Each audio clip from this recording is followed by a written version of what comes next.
Martin, you're on mute again. I'm going to hit this. Don't Ozzy, I've been having this sodding issue of 2 days. Whoa, Rich has gone up the nose cam. Good evening and welcome Rich to is the sticking a charger in. You know what it is? I figured out what it is. My wire's really long, and when I nudge it, it unplugs itself. That's what she said. Let's not make it crash now. Anyway, good evening and welcome to the Mancunian Way, where tonight we are back. Thursday night chat with myself, Ozzy, and he's gone, Rich, yeah. Richie's lost a headphone. Is that why we're having up the nose cam? Yeah. Lovely. I've never seen Rich that up close. I never want to see it ever again. No. I was like, whoa. I could see the blackheads and everything. Yeah. The greens I worried about. You might be able to see some hair on that close.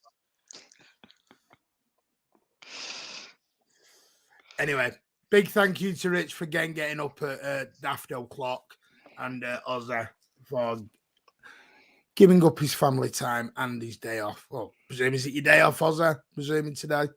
Yeah. There you go. And he is working hard for our fantastic NHS. Right. Here we go. The one everyone's been waiting for. We've been teasing this, flirting with this idea for a couple of weeks, and we thought, you know what, we were going to do this at the end of the window. But from what we're hearing, our window is done. So we thought, what better time than to do it? Manchester City are finished, according to Pep Guardiola, in the transfer window. So we're going to go into a deep dive analysis all about the window and where we think City will finish and where we think the league will actually end up come May 2023. Is that right? 2023? Yeah. Yeah, got that one right, Anna. Yeah. For so, change. what I'm going to say is, first of all, is hello to everyone in the comments. I will get them up as we're going along. But I'm just going to basically run through who Manchester City have signed this summer.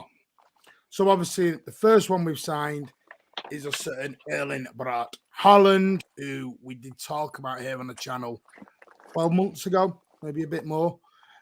Calvin Phillips from Leeds for around 45 million up to 50 with add-ons. Haaland, we know, was a 51, 52. We've signed Stefan Ortega, who was a free transfer. Julian Alvarez can go into that, but he was signed last January and was loaned out to River Plate. And our latest signing, and looks like our final signing, is the around about £11 million signing of Sergio Gomez, the left back from Anderlecht, the Spanish international, 21 years old. Yeah, and that's our business done. In-wise, Manchester City outs. Right, can someone get me a pen and paper for this one? You might need a pen and paper for this little list. Right. It depends whether you just do senior players or you do all the kids. We'll touch on the kids. Let's do the senior ones. Obviously, Raheem's gone to Chelsea for around 50 million. Gabriel Jesus, make sure Rich doesn't shout at me here, has gone to Arsenal for around 47 million. Alexander Zinchenko, the Ukrainian sensation, has gone to Arsenal in a deal round about 35 million. And obviously, Zach Steffen's gone out on loan to Middlesbrough.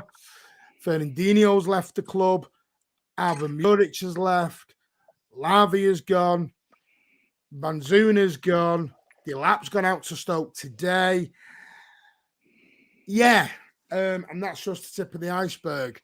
So, Rich, start with you. Give us your initial thoughts on the window. Well, I think the initial thoughts were it was absolutely fantastic. We raised a lot of money for players that weren't likely to ever go into the City team until they'd had some good first team football elsewhere. And, the players, it's sad that Jesus and Zinchenko left, but I think come the summer starting, most fans thought they had to go for their own careers. And, we probably got, maybe not for Zinchenko, but for Jesus, we probably got more money than we'd originally expected. I think that Watford game almost doubled his price. In terms of, I don't know that we really would have thought we'd have got close to 50 million for him with a year left, before that end of the season rush. And then in terms of the one who I kind of hoped would stay, because I'd have thought he'd have gone well with Haaland, and the one that I think is a mistake for the player was Sterling going. But again, I think we got a very good price for a player on his wages with a year left on his contract. We got a good price, and I think it's a bad move for him. I don't think he's going to go well there. But it was a pity he left, because he, even though he probably wasn't in most people's first 11 by the end, he was a player who got goals, who got assists, who changed things up, and got through even when he wasn't necessarily playing well. Then we go to the incomings. I mean, Haaland's the player above anyone else everyone wanted. There weren't many people who would have put many players in the entire of world football ahead of Haaland. Phillips, great deal. He's played that position for Bielsa, Premier League, England Player of the year before. Goalkeeper looks good.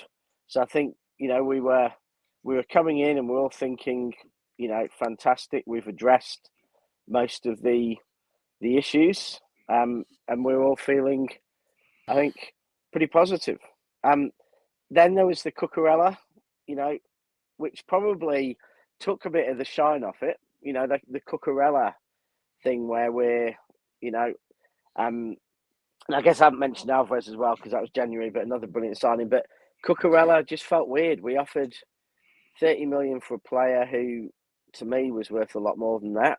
We flirted and played and everything else for months, and then Chelsea come and sign him for more than twice what we've offered, showing that Brighton. Rich, Brighton don't were mean right. to interrupt. Before we roll down into individual scenarios, I think we start off giving our general thing, great. and then I think as we go along, because I think when we talk about Sergio Gomez, we can really delve into the Cucurella, because I know Ozzy's got a shit ton to talk about the old Matt Cucurella deal, because he was not happy bunny by the end of it all, I don't think. Oz, and I don't mean that to be rude, Rich, I just don't want to sort of rinse and repeat later on in the stream, that's all, mate. Ozzy, your initial thoughts? Looking at the comments, everyone's ecstatic, it looks like. Yeah, I mean, there was a comment saying it's our best season since we signed Silva, Yaya, and the other players. I kind of agree. Really, it's felt like a 9 out of 10 really from City this summer. I think they've signed some really key players. Obviously, the big one being Haaland. I'm still very impressed with Julian Alvarez. I'm looking forward to see what he's going to do. I think Calvin Phillips was a really smart signing, and Ortega again. No, but I still think it's a smart signing. We have seen him play. We saw what he did in Leeds, so we know what he can do. And I think the great thing with Pep is that, and City as a general, is they make players better. So, I think we can look forward to more of what Calvin Phillips will bring. And again, as I said in previous streams, Ortega, another very smart signing, because Ederson needed that kick up the arse for me. That his position has pretty much been, you're the number one. Even if you foul up, there's no one really to challenge you. I think that changes now with Ortega, and he will be looking behind his shoulder. Yeah, I always come across as the doom merchant, and I don't try to be. I'm genuinely not. For me, the window started out 10 out of 10, flying out the door. We were amazing. Right now, I think it's dropped to a 6.5 out of 10, a little bit. Now, obviously, we're going to talk about squad size later on, and we're going to talk about obviously Pep's comments of versatility and how you can move things around. I'm happy. I'm ecstatic in a lot of aspects with it, but I still think in certain games, in certain situations, I'm looking at it of we need to make sure all our ducks are in a row and all our dominoes are straight. One, we get a couple of injuries. That's where my concern falls at this point. Because I do think we're light in a couple of areas. And I understand Pep's philosophy of versatile. I've got players who can play 3 and 4 positions. You're still back to the square peg in a round hole at the end of the day. Where you're going with it. And I know people say football's changed, and versatility is now the way forward. But come on, we had Carl Walker in goal only a couple of seasons back. So, Martin, where I think you know, where I think we're one fullback light probably. Where and possibly I would have liked to bring in a midfielder, but not so much for this season's need. But if depending on what we think is going to happen with Gundogan and Bernardo, bringing someone in a year early, if they're a younger player to learn the ropes, I think would have been good. But generally, where I disagree on us going too much more deep is we've had Jesus and Zinchenko, 2 very good players, and Sterling, who've all left this summer because they haven't had enough game time. So we have lost 3 top players because they haven't had enough game time. And having a bigger squad, and to be fair, I think Sterling looked a bit unhappy at times, but generally Zinchenko and Jesus never looked unhappy. So I think adding more players to that is only going to make players less happy. Is only going to cause, a drop off in the unity of the team. And I'm not sure we should have much of a deeper squad. I would criticise Pep for not sometimes playing the kids off the bench when he could to give them a little bit more experience. But I reckon you need that.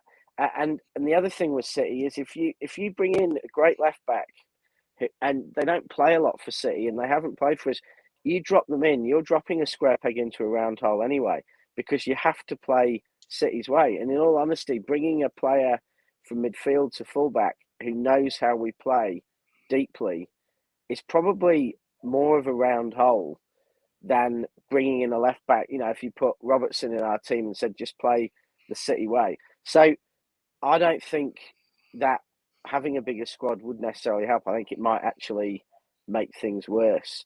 And 6.5 out of 10 in the summer when we've made possibly a player who could be certainly our biggest ever signing. Maybe he'll prove he's our greatest ever signing. I think that's pretty harsh. I think you get a 7 out of 10 just for signing Haaland without Alvarez and Phillips and everything else. So, well, I'll tell you why. Part of Oaks made a point there. You can't keep players just sit on the bench. That's why we lost Zinchenko. Calvin Phillips knows he's sitting on the bench this year. Calvin Phillips is not come into first team football. He said that himself. In an interview, he said, I know my role and I'm happy with it. He knows that. I said something. We went shopping at Brighton and Leeds for different reasons. We shopped for Haaland at the big boy table. Then we went down a couple levels and went, Brighton, Leeds, because there you can get players who are in their first team who will be quite happy to take the chance to come to Manchester City and sit out on the bench. Calvin Phillips knows he's not going to get a lot of game time this year. He may do, but I right now, I've been shocked he's hardly anything, to be totally honest. He's had, 10 minutes? If you notice, he didn't play any pre-season hardly, and the only time he did play was centre-back, which was a bit weird, against Club America. Now, but like Parrot, he's not just a CDM, I get that, but we're going back to the square pegs in round holes again. John Stones is not really a right back. We're going to say, well, he can play right back, so we'll play him as a right back. I know what you're saying, but to me, you can't have so many players out of different positions, or you end up in the Grealish situation where you don't know where to put him. Yeah, when we were the Centurions, we had a centre midfield far bigger left squad back than this. we had a centre midfielder left back for the whole season. Well, a huge chunk of the season. And when he didn't play left back, we had a attacking midfielder left back. So what matters is that the player's right for City and right for the formation. And I actually think that the negatives of a bigger squad would outweigh the positives. Because, we had last season, rumours of Laporte being unhappy. We've had, Zinchenko and Jesus choosing to leave because they're not playing enough. We've had Raz going and saying his principal reason for going is he didn't feel like he'd play the big games. And so if you throw more into that, when it's, and they're very, very good personalities, they generally, Zinchenko and Jesus did not cause any bother. Raz obviously did a couple of times, he got dropped. Was it for Southampton or Fulham? And Laporte was obviously pretty grumpy about it the season before. I reckon one of our secrets is that squad who are together, who are playing together, who aren't kicking off. And I don't know why we'd want to change what is clearly over 5 seasons a winning formula. I think it would be a big risk to change that, and I think there'd be far more chance of it sending us backwards than sending us forwards. Yeah, no, I mean, maybe I think I'll up it to 7. Go on, Oz. Well, I think Rich is right on some respects, because I think, as much as Pep keeps saying that, he wants to play in every competition, he wants to win every competition, I actually think that's going to start to change now. I think that he's seriously, and the club are seriously going to prioritise the Premier League and the Champions League for the next couple of seasons, because I think he's just going to go for those two titles. Because I think, we've won the Carabao Cup, what is it, 4 times on the bounce. The FA Cup is obviously a prestigious cup to win, but I think out of the 4 trophies that are up for grabs, with this size of a squad, you're not going to be able to kind of go for the quadruple kind of thing, which is what we have previously tried to do a couple of seasons ago. It's a hard thing to do with the size of the squad we've got right now. I would be absolutely amazed if that even happened, if we got anywhere close to it. I think that, having the smaller squad, he's going to pick and choose his games. Okay, yeah, and that's fair enough. I think what bothered me more with it was, if we were going to go with this small squad, as Rich says, which is fine, that's what we're going to do. And Pep's come out and said, I like a small squad. You know what? That's what he's happy with, not a problem. But I always go back to the bench of last season. And from about December onwards, we had about 4 or 5 EDS on the bench every week. Every week. Because of injuries. And if you remember back in the last season, we literally had a makeshift defence. We literally crumbled over the line to get there, to get the title done.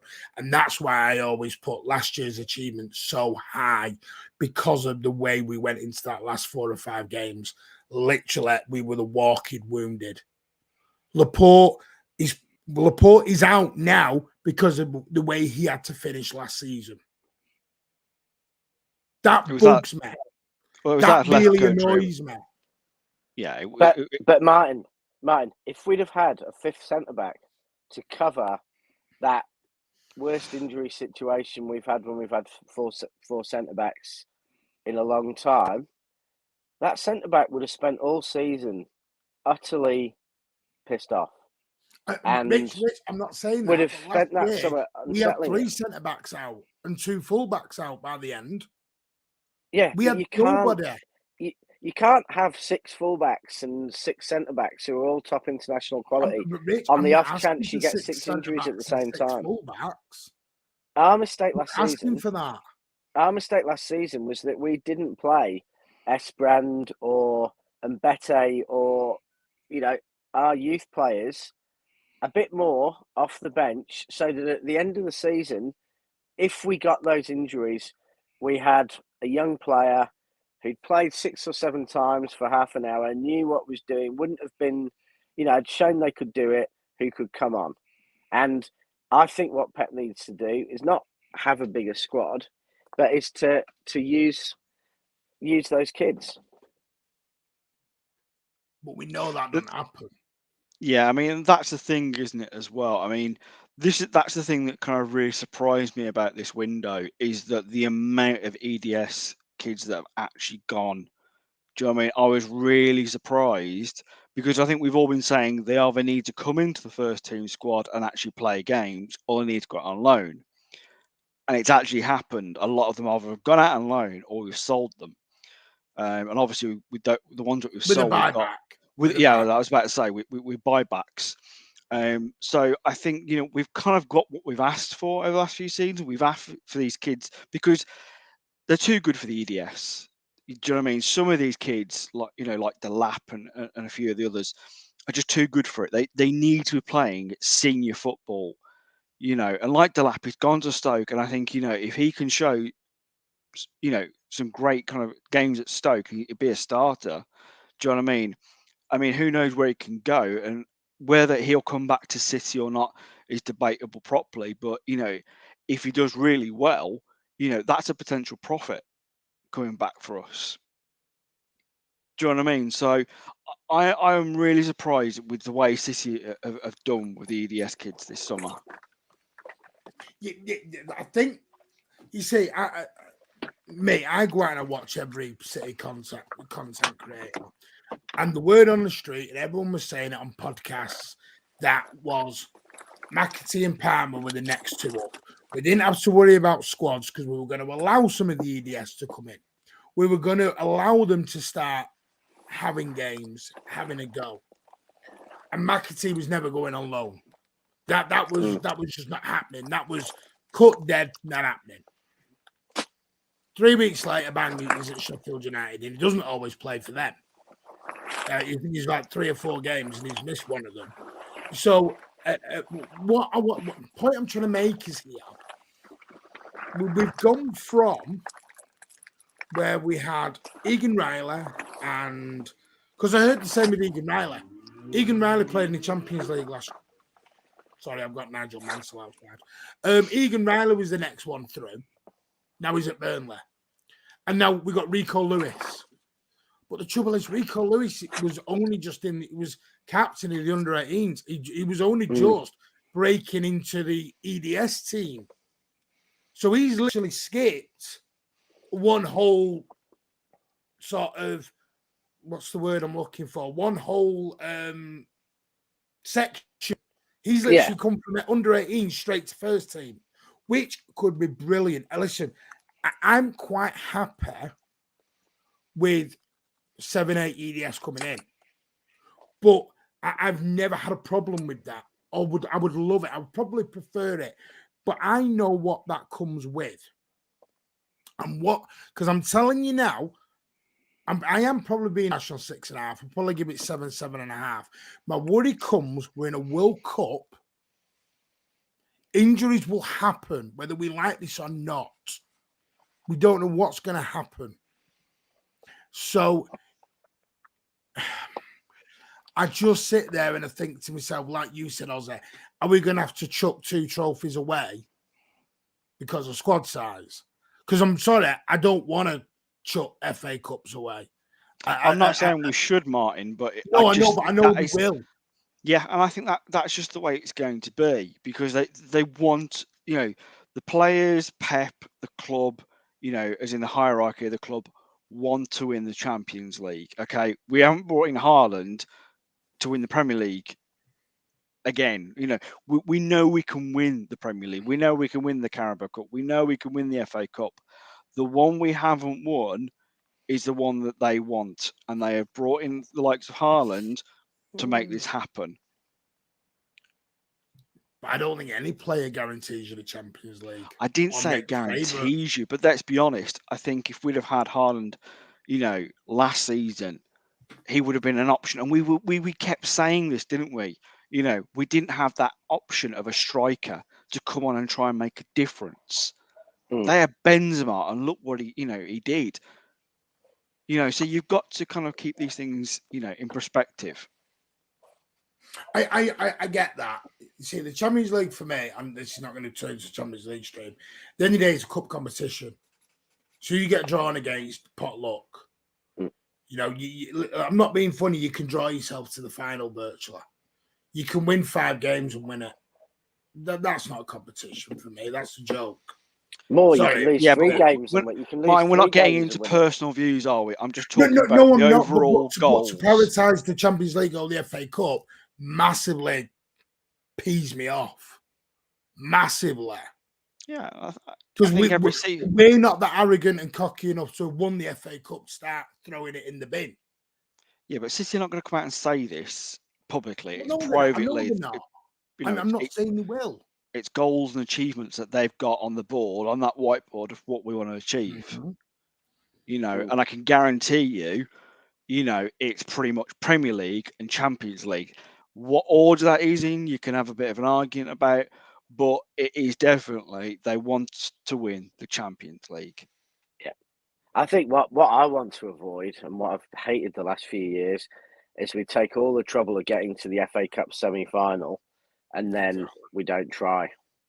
Yeah, of course. And we've thrown, I think, I think we can make a case for 3 semi-finals in the FA Cup we've thrown, basically, because when we got there, suddenly it was a low priority.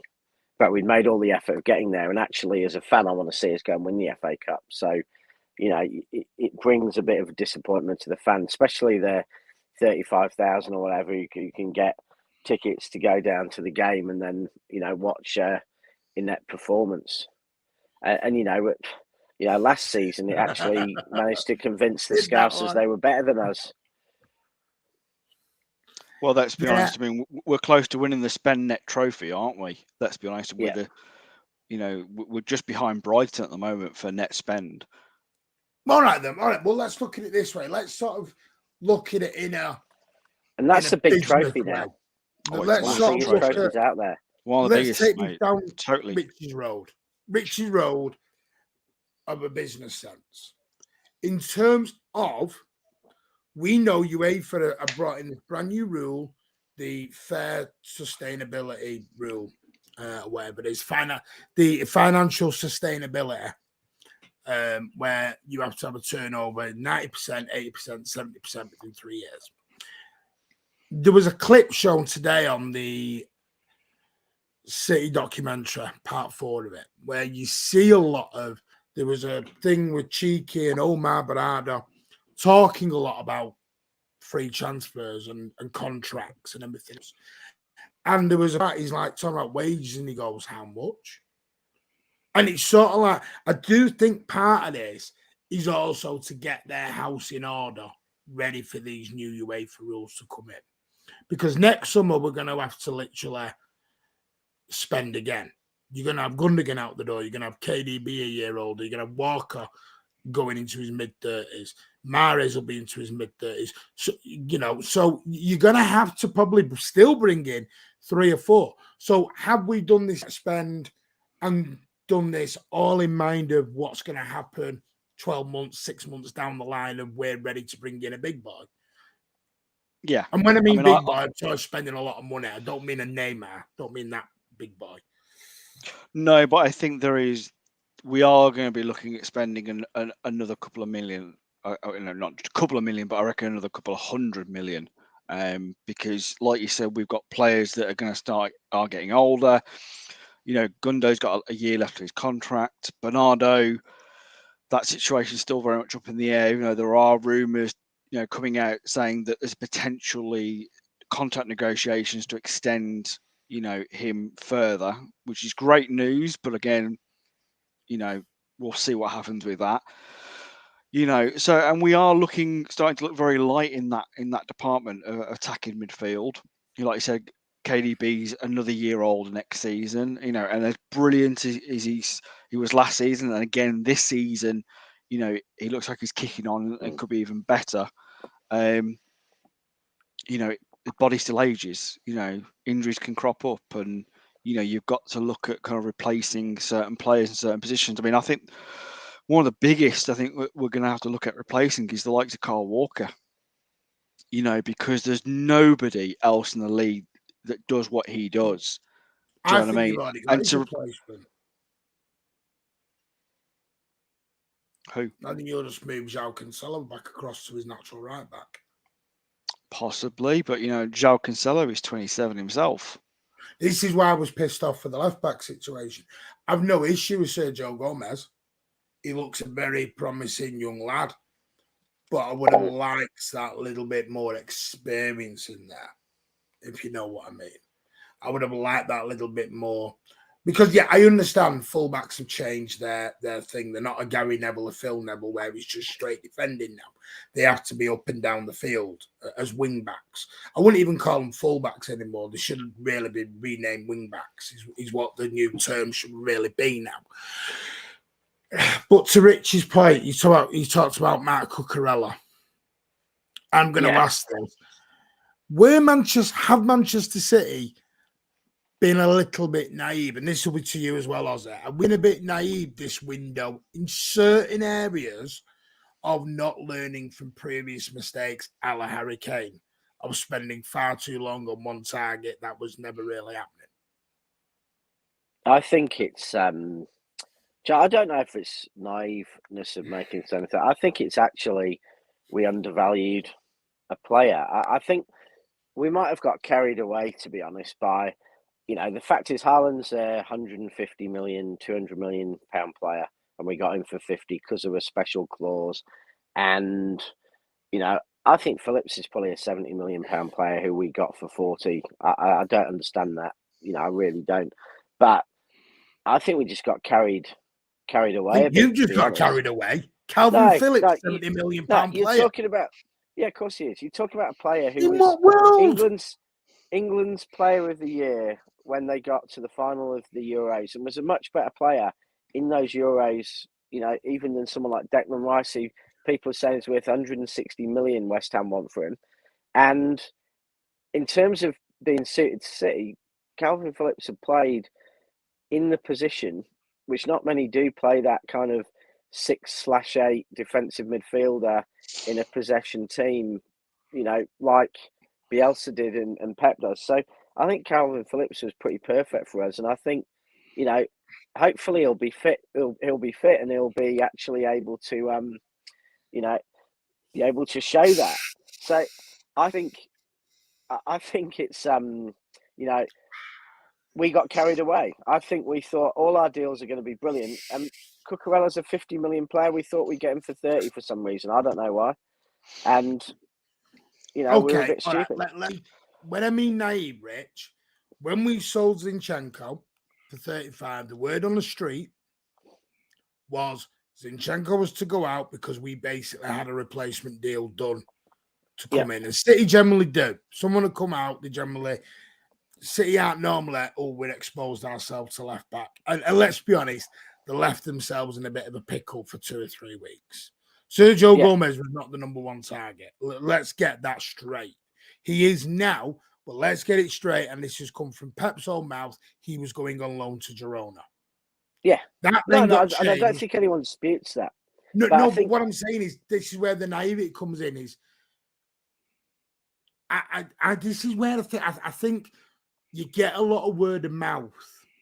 For me, anyway, this is my opinion. I think you get a lot of verbal agreements. But when you actually sit down and go, right, I've got my verbal agreement, here we go. And it's written on paper, I could say to Ozzy, now, Ozzy, I'm going to give you $5,000 next week. Promise you, mate. Shake on it, yeah. And then next week go, nah, no, I'm not. It's about time I got We'll give you $1,000. No, but do you know what I mean? That's what I think has happened a little bit here. In terms of Cucurella, I think because Cucurella was doing interviews for Spanish TV back at the end of May, talking about playing under Guardiola. Cucurella wasn't just a name picked out of an hat. Cucurella was 2-3 months of work that literally just got obliterated because Brighton decided to play hardball in what City fans would believe. But if you listen to the Brighton quarters, it was always 50 minimum, because then it was, he's 50. Brighton never actually said he was even 50. They said the starting point was 50. And like you said, Rich, we go in at 30.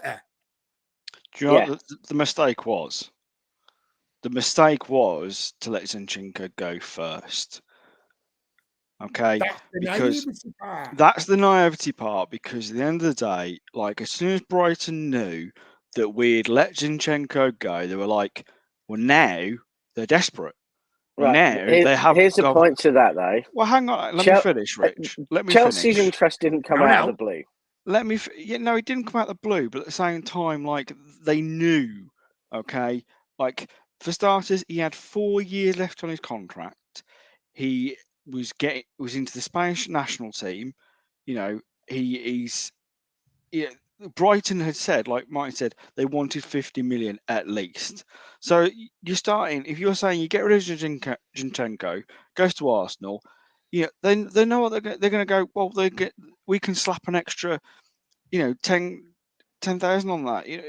That is what they did it virtually, because that's when Chelsea came in and went, well, we'll pay that stupidly, even though on transfer market at the time he was valued at round of 30 million. Do you know what I mean? Yeah, So but the fact is, let's say we kept, let's say we'd kept Come back to that Zinchenko, with Phil Blood. Brighton would still have said 50 million. Chelsea would have still paid 60 million, and it would have made absolutely no difference. Maybe we could have persuaded Zinchenko to stay if we didn't sign another fullback and he was a good player and he would have stayed. But I don't think he would, because we didn't have an extra fullback last year and that wasn't enough football for Zinchenko. So in many ways, Zinchenko was going anyway. And well, the because thing is Chelsea were though, interested in Cucurella, it made Zinchenko. no difference. Yeah, but the thing is, Zinchenko, is a versatile player. We've this has not been a new thing with him. Like we've known for the last few seasons, like he could have gone virtually, could have gone to Wolves. A Well, we few tried seasons to back. sell him. It was him who didn't go. We Yeah, I tried to know, sell him. but at the We same tried time, to push I him out don't the think, door. from what I've heard, he didn't want to particularly go this season. He was quite happy to stay. There was no, he wasn't pushing for a move to Arsenal. It was City said, listen, the offer's come in. It's up to you. We're happy to keep you. Because you're a brilliant player for us. But they knew that he knew that the Cucurella deal was virtually coming in at that stage. So he was like, yeah, okay, well, I'll go then, because my chances of playing are even further down. And then what Yeah. happens is what happened, where he went to Arsenal. Brighton knew this and were just like, well, we're going to charge you extra now, because we know that you've got rid of a player. You're And always I going don't in think they weaker. charge extra. But my point is, if Chelsea were prepared to pay 62 million, and they clearly had scouted him and they were clearly very aware, ultimately, Brighton's negotiating position with us is utterly irrelevant if Chelsea are prepared to pay 60 million. Whether Brighton would have been prepared to accept 59 million for us or we'd have been prepared to pay 40 is pretty irrelevant if Chelsea are prepared to pay 62. The player's happy to go to Chelsea, and that's the price. I mean, that is the price. The I think though, price for him is what Chelsea paid. yeah, but I think at the end of the day, as Martin said, he was talking about coming to playing under Pep. I think if he had been given the option between City and Chelsea, I think he'd have come to us. I really do. But we'd have had to have paid 62 million, which is matching Not what necessarily. Chelsea paid. If we'd have had a deal in place to say 50 million for him, and he'd have gone, yeah, I want to go. It's up to the player at the same time, Rich. If the player turns around and says, Yeah, I want to go yeah. and play under that manager, I want to play for that team, doesn't matter how much Chelsea ultimately say we're going to give you. It's still But down to the player. You he's can't got just sell 4-year somebody contract.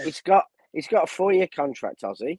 If City come in and offer 45 million and he says he wants to go there and Chelsea offer 62, Brighton are not going to accept 45 million for City when there's a 62 million offer over there. If there was a year left on the contract and they're going to lose him for nothing and it's a 20 and a 30 million deal, they might say, right, he's going to sit in, stay, and we'll lose him for nothing in a year. They might accept a lower deal.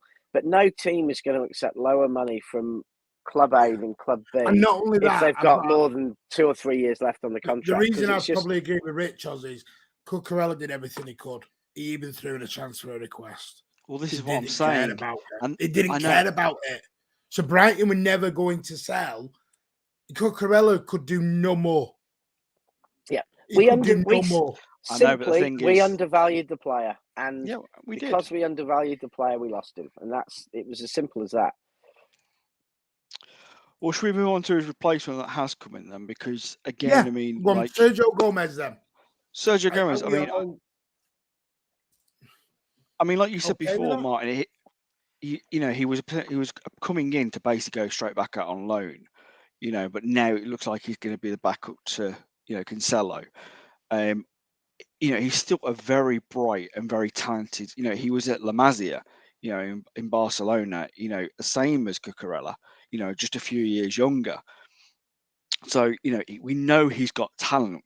He also was a midfielder to begin with. He wasn't actually a left back. So you're talking about versatility again. In our players. I wouldn't be surprised if you did see him in some sort of midfield or up three, up top in the front three. It could happen, because this kid has got that kind of talent and that skill, and he's not, averse to playing in those positions.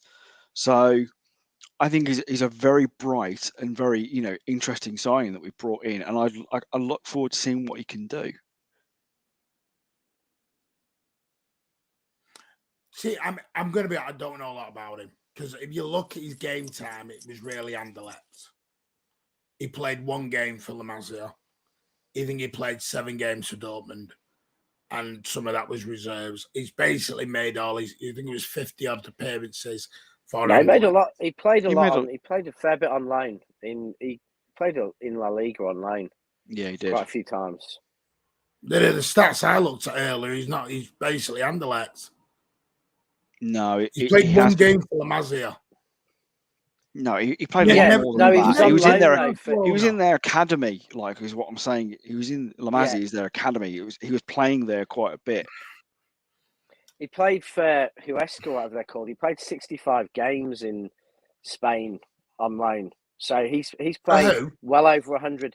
Is it? I don't know how you say it. Huesca or in what league? I think they got promoted into. I thought they went up into La Liga. This is what I mean. I'm not listening. I'm not saying he's a bad player, but he's never played anywhere near this kind of level.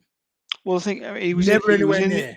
He was in the under-21s at the same tournament. That, he's played a year. Phil Foden was in La Liga. Yeah, he's played a year in La Liga. So he's played a year in La Liga and then a year in the Belgian top league. So it's not Premier League, but it's not. Yeah. I understand what you're saying, but it's still. See, I couldn't go off YouTube clips. Nobody here has watched Sergio Gomez week in, week out. We're not all going to pretend because we haven't. No. I'll be honest with you. None of us had heard of him really before this. This is what I love. Everyone becomes experts within 5 minutes of Sergio Gomez. Nobody's ever heard of him. So to me, is it a gamble? Yes. But it's young. He is versatile. I think the price, like Pep said, 10 million. It's chump change to us. It's a nice value, nice fee, good age. He can improve. And like Pep said, we don't know what's going to happen in January. There's no guarantees he does work, but it's worth a punt at 10 million. So I'm okay with it. Would I have like more experience? Yes, because my concerns with Cancelo, which were brought out against Bournemouth when Nathan Ake had to bail him out twice. It was like, what are you doing? Because this is where... But you see, in many ways, Martin, in some ways... Yeah. In many ways, you talk about bailing out, but that's the way, this is the, thing. I think, as often, people talk about someone had to bail out Walker or someone had to bail out, more often Cancelo or someone had to bail out Rodri. The truth is, but the truth is we are set up to very often leave play. Cancelo was on there, but touchline half the game. He was ahead of our attackers for large chunks of the game. And the fact is that, we didn't have a fullback for most of that game.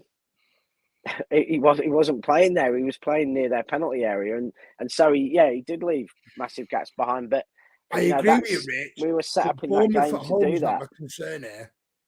It's your Liverpools, your Chelseas, your Real Madrids, your other teams where you start playing the big boys with the top wingers, and then I'm sorry, that's where the issues come in.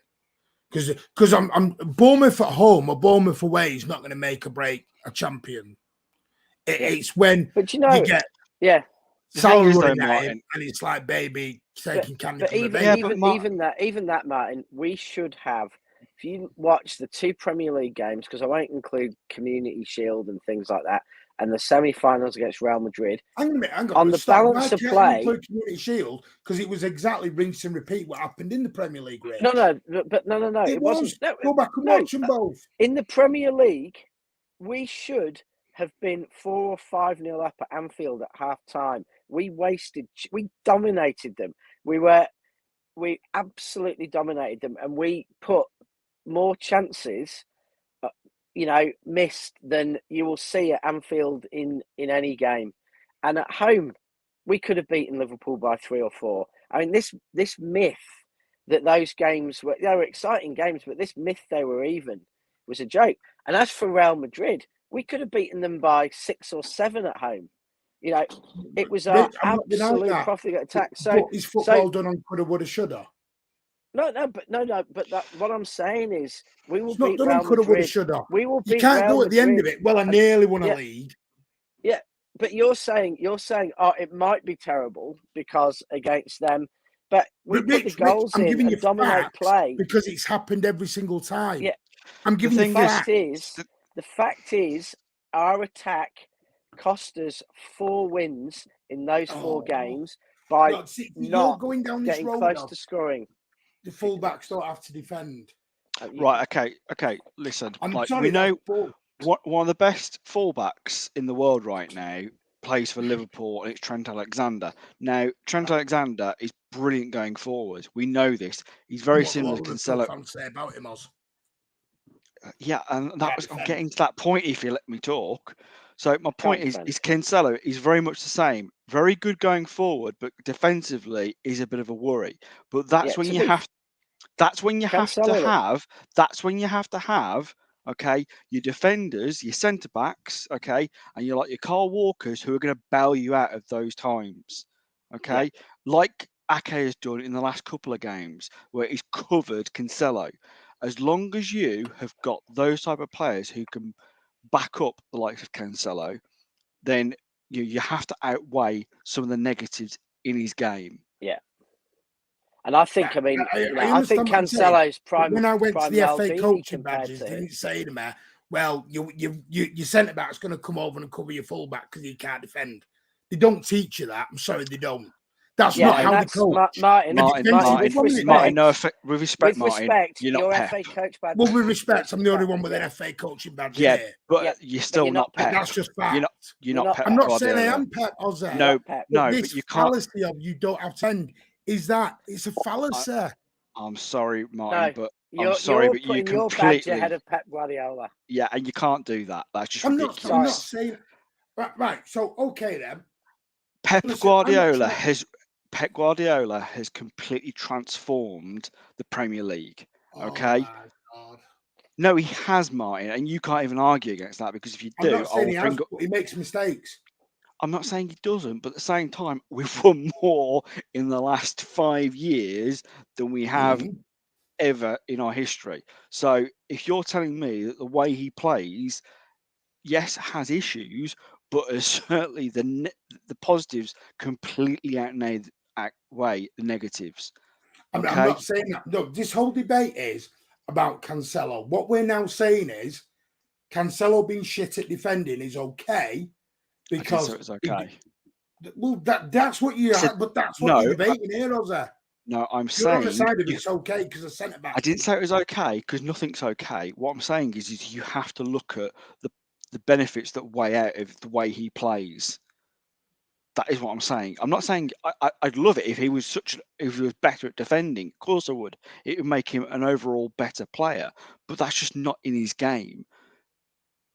And you have to just take I that. understand that. But I think the point I'm trying to make here is, I go back, I think it was the Fulham game, if you remember. And I can't remember it was, but I'm just using an example of play. The fullback comes in, the winger comes in, the centre-back comes across, and they just go square ball because the centre-back's gone out to help the fullback. And they've got a man left. And they scored. That's where you got to look at the movement as well.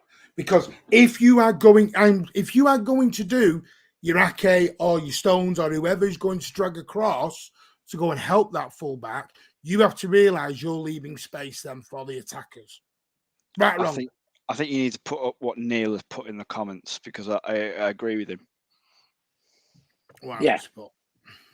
Just that they're essentially they're wingers attacking players who are stuck in fullback. Now, Cancelo looks like prime Maldini compared to Trent Alexander-Arnold. No, I'm not disputing that, and that's why I said they should be called wing backs.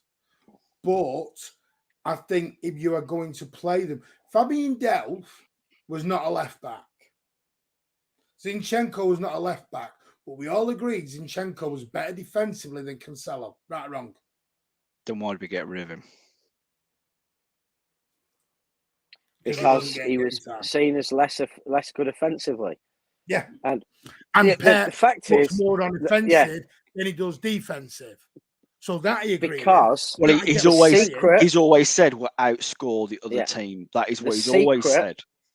The secret to City, and we've said this time and time again, is having one offensive fullback and one defensive fullback.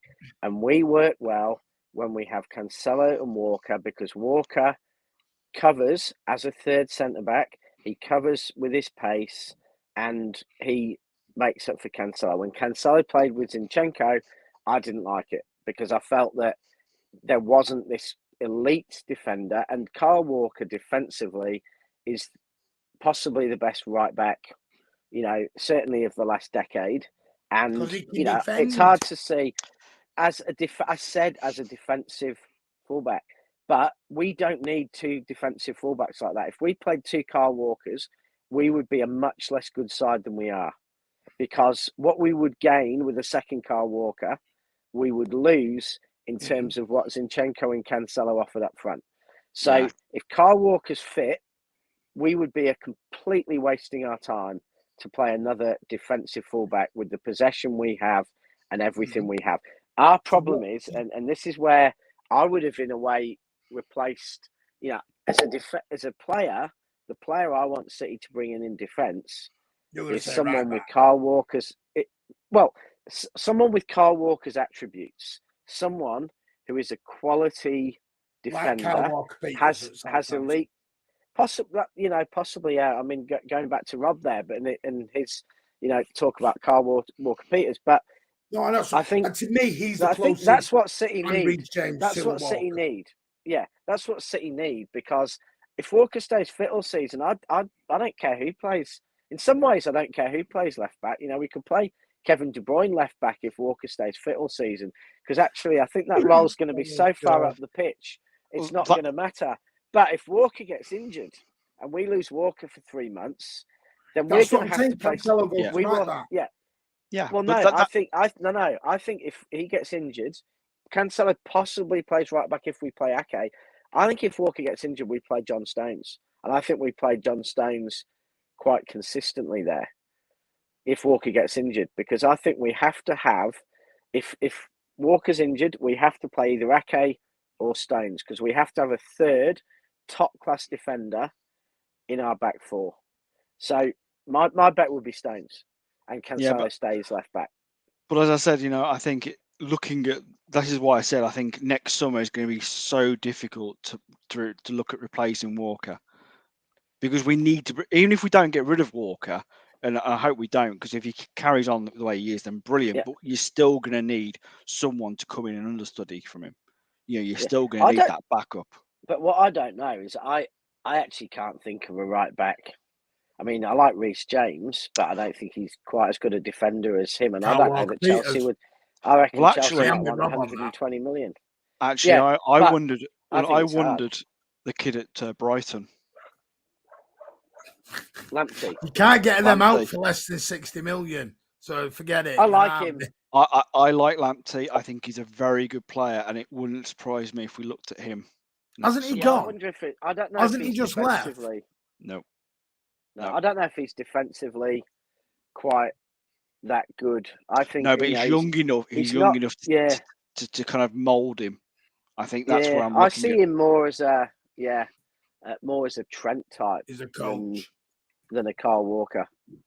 Possibly, All right, but anyway, let's because we don't want to spend the whole evening on left backs. At the end of the day, Sergio Gomez is the guy. We support him. It's a relatively no risk gamble. If he comes off, brilliant. Because at the end of the day, we've still got, like they said, we've got Aki can go left back, Laporte can go to left back.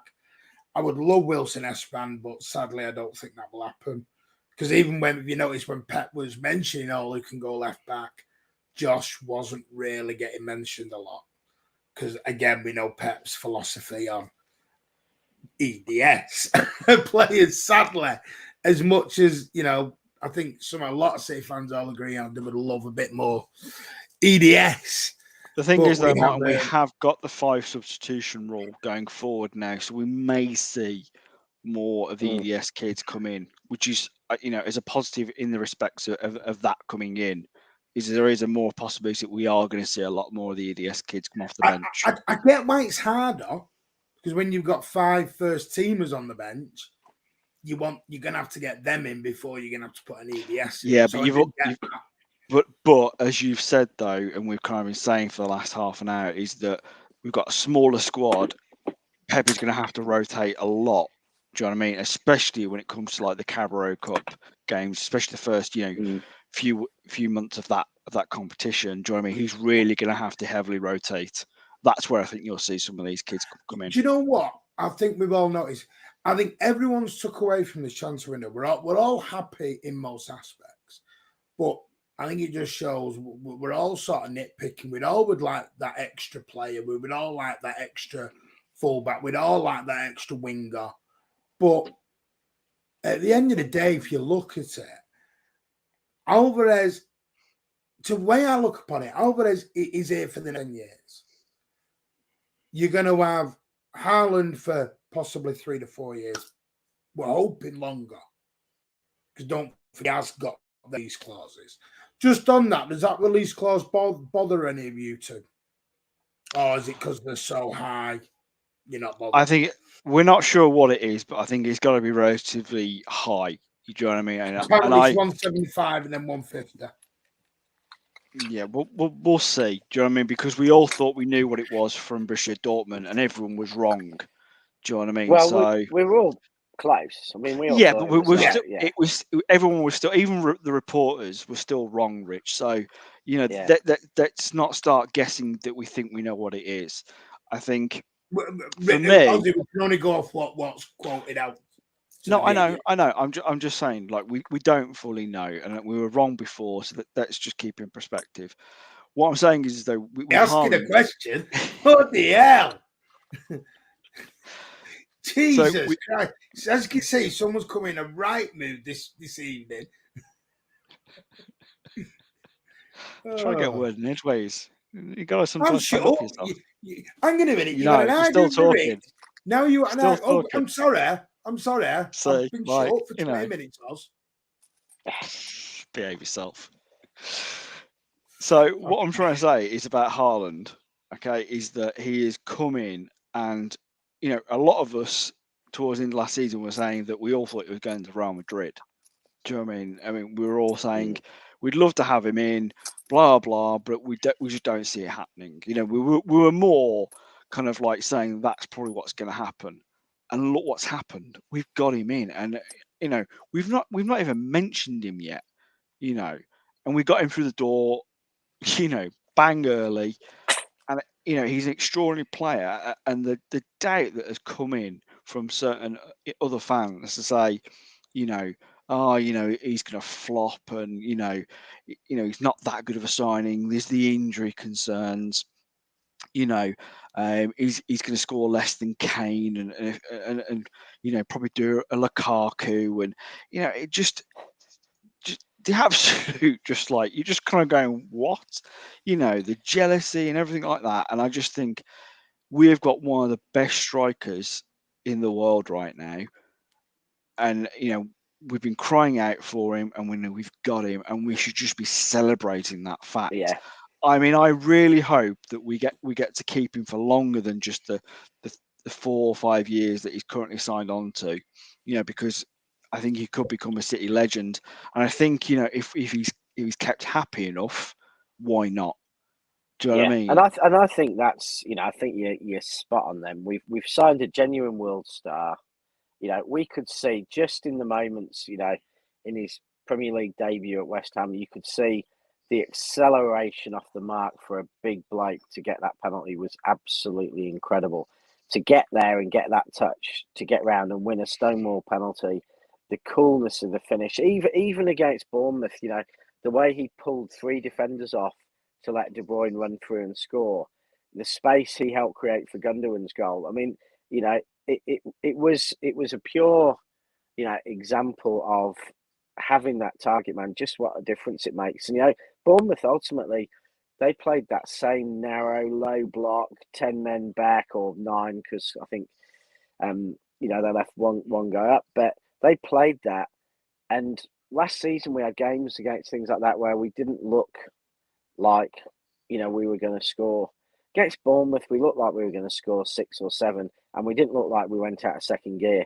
And I think that's partly the difference that Haaland will make in those games, in that he will pull 2 or 3 defenders, which is going to create far more space than we've ever had for our players last year, and he gives us an option of we won't get many moves on the break, but he gives us an option of that pace of getting the ball in the air, of all sorts of other options, which means that defenders are now, they're worrying about him. They're worrying about the different ways we can get the ball to him.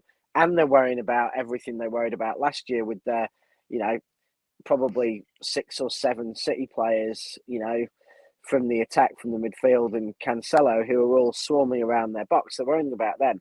And I think that's going to make the difference. And I think that Haaland signing is what makes the difference in those Liverpool and Real Madrid games. We could have scored Yeah. 25 goals. We probably had an XG of about 25 across those four games. The amount of chances we had and the amount of things we missed. And yet we look at it afterwards and we think, oh, was that the fullback's fault? Was it Edison's fault? No. We drew and lost one of those games, and we drew and won the other game by not enough goals because we did not score and we were utterly profligate. And that is what Haaland changes. Yeah, I mean, you're right, Rich. I mean, he is going to make that difference. I mean, like you said with the Real Madrid game last season, do you know what I mean? Having him there would have made it so it would have been that tie would have been put to bed in the first leg. Do you know what I mean? And that is the thing Oh, about him. yeah. Do you know what I mean? And you're talking about the Bournemouth game, last. Yes, he didn't score. Yes, he got that, kind of that assist, and people were complaining, saying, "Well, he didn't do very much in that game." But you're right. That's exactly what he did. He pulled other players away, and it gave the space for Kevin De Bruyne to come in and score one of the best goals I've seen ever since he scored for City. So they are worried not just about Haaland, but they're worried about every other player we've got on the pitch now. Just thinking where are these goals going to come from? Who's going to get these? Where are these assists coming from? I But think they it's just know that, yeah. brilliant. But physically, they know they can't just leave one player on Haaland. No, He's quick, unbelievably quick, and yeah, that's the amazing thing. He's actually got incredible touch for a player that size. When you think of players that size, you think of players who trap the ball 20 meters. You think of players who are elbowing and getting up for headers. You think of Andy Carroll, Big Duncan Ferguson, players like that. Great. Well, not Andy Carroll necessarily, but Duncan Ferguson was a fantastic player. But he wasn't someone who was running at Usain Bolt pace off after 10 meters, and he wasn't someone who had the touch that Haaland does. no. It And kind of reminds me a and little that's bit of that's the incredible thing. yeah. It kind of reminds me a little bit of a Ibrahimovic. Do you know what I mean? Like he's that kind of tall, strong, fast, and quality. Do you know what I mean? To finish. But I think his overall game, is so good. But I just think it's got so much to improve. But harder working. It's like if Ibrahimovic that's why I said had a bit he more reminds me a pace little bit. and was an energizer bunny. But he's a big player who has the touch. He has incredible touch, and so I think that's going to be and that's why I think if we got Haaland, it was a good it was almost a good transfer window. Unless we'd sold De Bruyne and Bernardo and Laporte and Ederson and decimated the entire squad. Signing Haaland, it was going to be a good transfer window because he was. Is there anyone else in world football you would have picked to sign for City this summer over Haaland? I can't think of anyone. Well, I think some people would say probably like Mbappe. Do you know what I mean? Because it's going to be between him and Haaland, isn't it? Really, as in those two big forwards, world stars and stuff like that. We weren't getting Mbappe at all. There was just that wasn't going to happen. Quality football, but the difference between those two in personality to me is just Mbappe's trying to make Neymar look like the most modest, calm. He's making Neymar look good in Paris with his ego, and I just don't think that Pep would ever. I know he's said he's been interested in the past, but I don't know how City would deal with an ego like that. I don't know how the fans would deal with an ego like that. Well, that's when we were linked with like the light of Neymar. That's why City were just like, no, we don't want that kind of player at our club.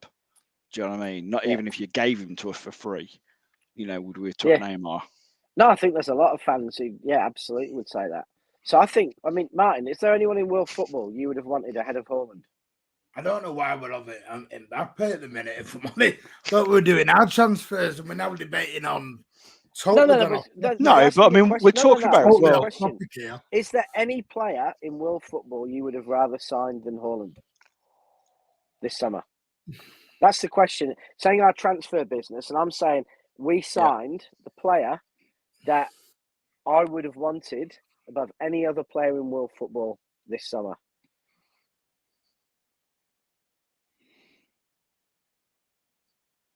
You signing strikers or anyone?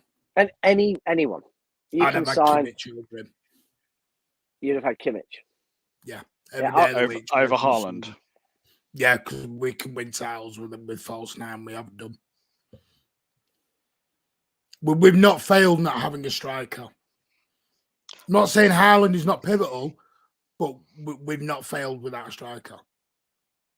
I think the having difference the best, Haaland the most influential midfielder in world football, in Joshua Kimmich, it'd be pivotal in a Pep team. I personally think you're doing a disservice to Rodri, if I'm honest, because I think Rodri's nowhere near Kimmich. Well, it's a Haaland, but I'm just talking about that. I'm talking about that position. I'm sorry, Marty. I think Kimmich is a fantastic player. I really do. There's no denying that he's not. But I think you look at Rodri and what he's done. You look at his stats, and he's still one of the best players in his position. Yeah. And I think you're upgrading a position where we have the best. Hang on, you asked me my opinion. Give me opinion. I'm just saying that I'll be surprised everyone agrees with you. I'm just saying because factually, I'm not saying Haaland is not an amazing thing. The thing is with Rodri, we've seen Rodri can cause us issues and go missing in games. Yes, there will be issues behind that, because I think he played far too many last season, which is why Calvin Phillips is such a good asset to have, because he gives Rodri a chance to rest up. Abdallah, I was the only one defending Rodri when he was getting sabotaged on this channel for 12 months, mate. Proper was one of the only ones defending him. I'm pretty sure I defended him. Yeah, Ozzy may have always been Rodri's number one. I'm going to be totally honest. Yeah, I think it was the way around, if I remember rightly, Rich. Don't you? Haaland is pretty amazing. Sure. And this is the fella who says I talk over him. Anyway, let's change. I won't. let's stop. Let's start again. Let's try and be a bit professional while we're on the stream, please. What I'm trying to say with Haaland is that best centre forward in world football, no doubt, absolutely no doubt about it. But what you can do with Haaland, as Ozzy's pointed out, he will give you a different edge. Because one thing, I think it was Alec Johnson or Neil, someone mentioned it earlier on, I do apologise, I've got the name wrong. They're having to concentrate on Haaland, which will create far more space for Kevin De Bruyne to do what he needs to do.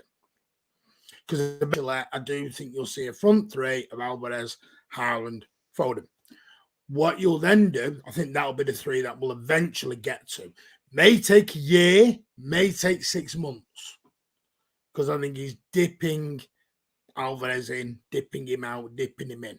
I think it's going to be a few months before you see that yet. Because I think Alvarez needs to adjust, adapt, and get his game ready for European football. Because the Premier League is a different beast. It is a different beast. What we saw with Haaland, which should scare the Premier League, is you've seen the lethal striker that he is against West Ham, and you've seen a guy, yes, he only had about 8 touches. Okay, fair enough. People can criticise him for that. There was people in the stadium criticising him for that. But on the other side of the coin, he set up a goal and he created a load of space because Bournemouth had to put 3 defenders around him, which gave De Bruyne far more space, Gundogan far more space, because they could find the pockets far more easy because you had that number 9. My only thing with Haaland at the minute is we look lost on the wings at times. Mahrez does not want to pass to him.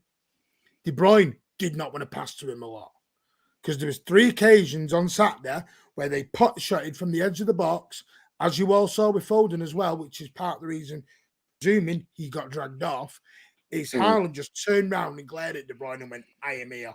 What you doing? And you got to remember, we've gone 18 with no strike. It is going to take 2 or 3 months to readjust to having that guy there. And there will be times when Haaland looks out of place because they're not used to it. They're not used to having him there, totally stood there going, hello. And the thing I liked is he does get pissed off. We talked about it earlier on Vader's channel. He got pissed off with Foden and he turned around and he went, come on, what you doing? Yeah, he could have laid on a plate for him, basically. He could have done. But the thing is, Mahrez has done that.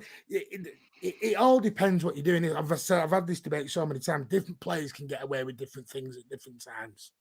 That's just the nature of the beast, sadly. De Bruyne can make mistakes, nothing said. Ederson makes a mistake. We want him out the door and hang him up by his ankles. I get it. There is different agendas around certain players. That's just football. Well, I think there's two things, Martin, that lead to that. One is personality. I think this is a huge issue with Sterling and Sterling's relationship with City fans.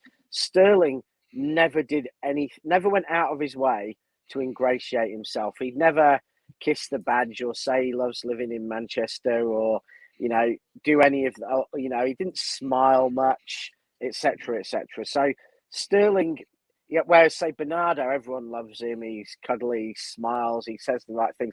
Even though in some ways Bernardo behind the scenes has pushed far more than Sterling ever did. So personality will shape that. And then there's understanding the way we play. And Ederson gets stick because Ederson in a season will let a few goals in that we think other goalkeepers would have saved. Because, I saw a stat that Ederson, if you give a striker a ball 30 yards away, one-on-one with Ederson, he's got one of the worst one-on-one saving records in the Premier League. Interestingly, if the striker gets the ball within about 5 meters, he's got one of the best one-on-ones in the Premier League in terms of saving. Yeah, got to be careful because if you dig deep enough on a stat, you can make a player look awful. And this is what gets me with stats. But that's what I'm saying is that people look at. We're now at XG. 10 years ago, Rich and Ozzy, we weren't talking about XG. No, we weren't sat there going XG. You've now got the assist to the pre-assist to the pre-assist. Like what? Well, what are we doing now? it's about looking at the right stats, and I've had this argument time and time again on Ederson. Ederson played a part in starting and getting possession in over 100 goals for us last year, and another goalkeeper playing in that, we may have scored 30 goals less if we'd have had a Joe Hart type keeper, prime Joe Hart, because Joe Hart would not have kept the possession, kept the moving, found the passes, broken the lines in the same way. Right now. That said, or David De Gea. That said, David De Gea, right?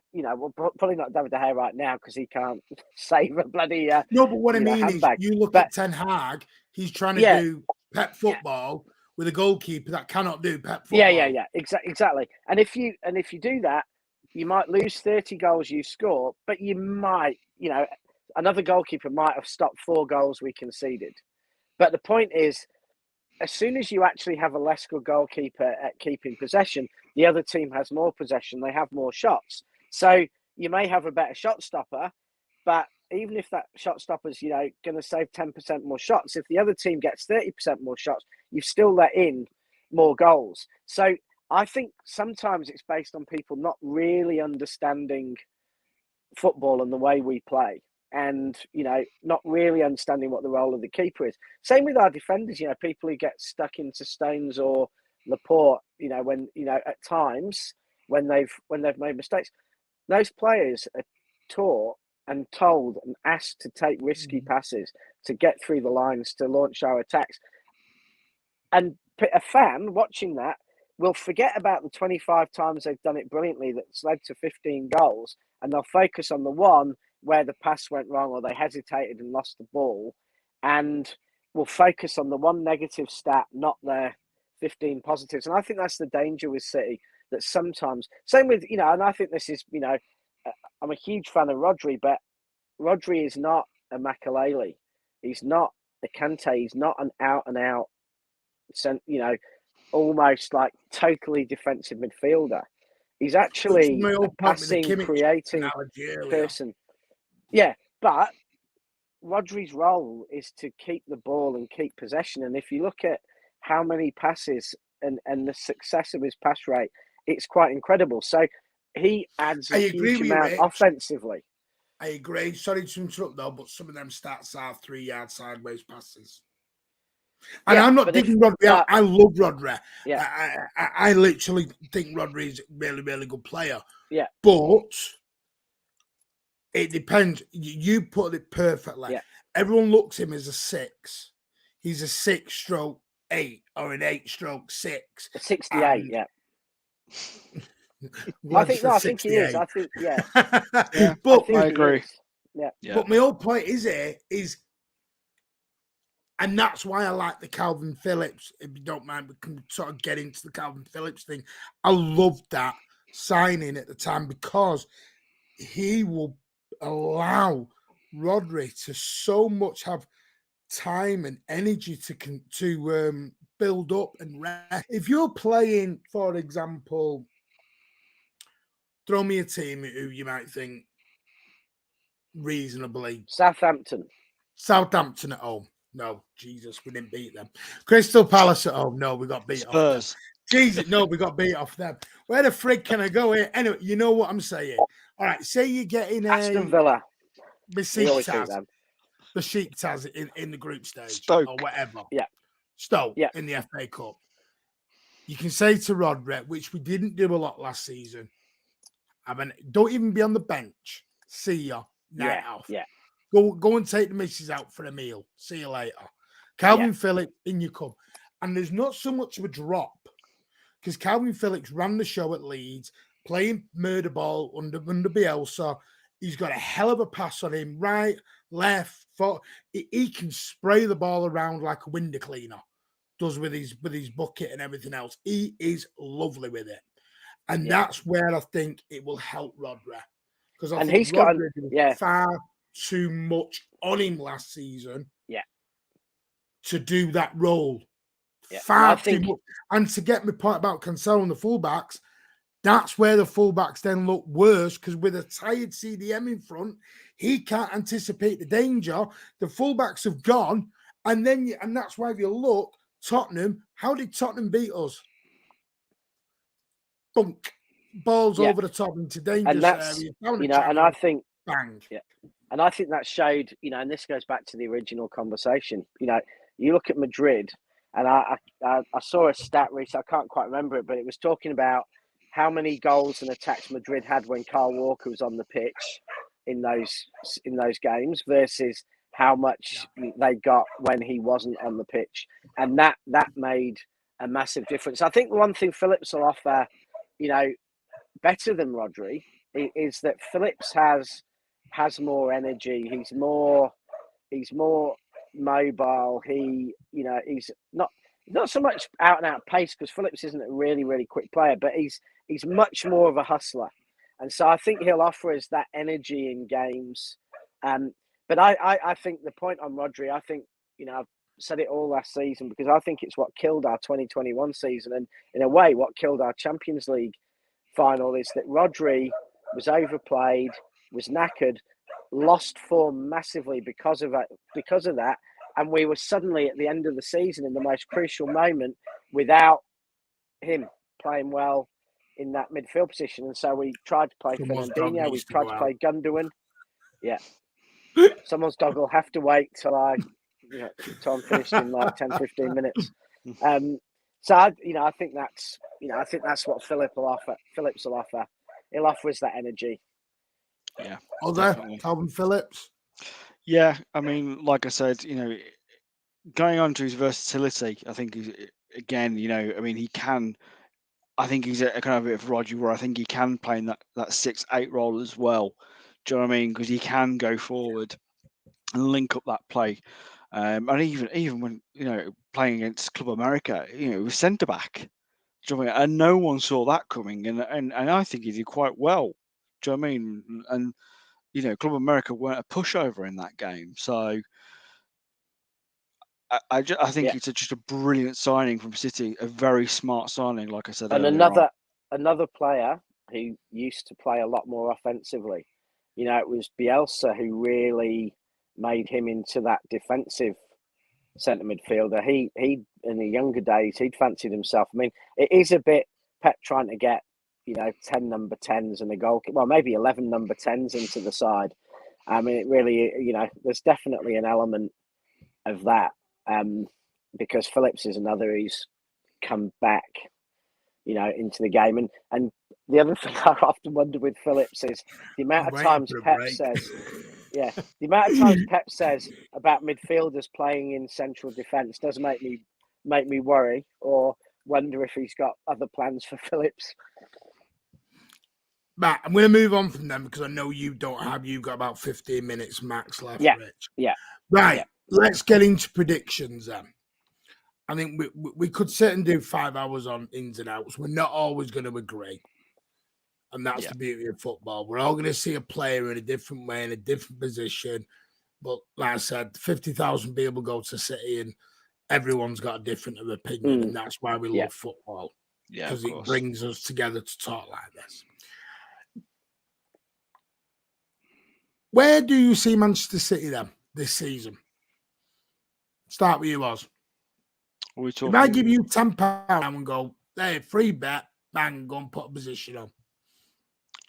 Are we talking about top 4 position kind of thing? Anything? No, just where do you think City will be? And then we'll go top 4, then go from everywhere else. But I want to know specifically where you see us by the end of the season. We've done our business. We're presuming nobody's leaving now. Bernardo looks like he's going to stay. So what you see now is what we've got. Where do you think we're finishing? Well, I think we're finishing top in the Premier League, and I think we're going to. I think there's a very good chance that we could win the Champions League with what we've got. And I you know, going back to my comments earlier on, saying that I think, you know, the FA Cup and the Carabao Cup are going to be just kind of not going to be the competitions that Pep's really going to focus on very much this season. That's where I think, you know, he is going to be looking at the 2 main trophies that the club wants to win. Yeah. So that is, for me, is what's, you know, I think Premier League, I think we've got a very good chance of winning. I know that our biggest contenders are Liverpool, and there's no denying they're a good team, but they've already got some serious issues at the moment with injuries. So, and I know we're at the beginning of the season; they've still got time to make up those points. Of course, they have, but it is going to be Champions League and Premier League. Okay. A lot of people are saying Premier League and Champions League. Rich, Manchester City, what do we get this year? Where do you place us? What do we win? Yeah, well, I think I think we said it a few weeks back. I think City are going to win the league. I actually don't think Liverpool are going to be our biggest challenges. So when I drop in 5 minutes, you can ridicule this. But I said before, No, I'm with you. I'm totally with you on this. I think Tottenham and the one thing that surprised I'm not having that. Jesus Christ, you've gone from A to Z. The one that surprised me is I did watch Chelsea Tottenham last week, and I thought Chelsea were and you think Tottenham are champions watching that crowd? No, I said City are champions. No, you think Tottenham can challenge playing like that? I think I've watched many Tottenham Chelsea games over the years, and usually Tottenham play miles better than Chelsea and lose. So the fact that they can play worse and get because Chelsea played better, and Tottenham got away with one. Yeah. Well, but Tottenham in London derbies are absolute masters for years at playing better and losing, and they actually didn't lose, and they did it. I've said I think because of the nature of this season in the World Cup, and because admittedly I've probably been convinced about it for at least a season or two, is that Klopp kills his teams, and they're intense. And I just think the World Cup in the middle of the season is a nightmare for a Klopp side, which is utterly. It's a nightmare for all. I think it is, but I think it'll hurt Liverpool more than any other team in the Premier League because of the way they play.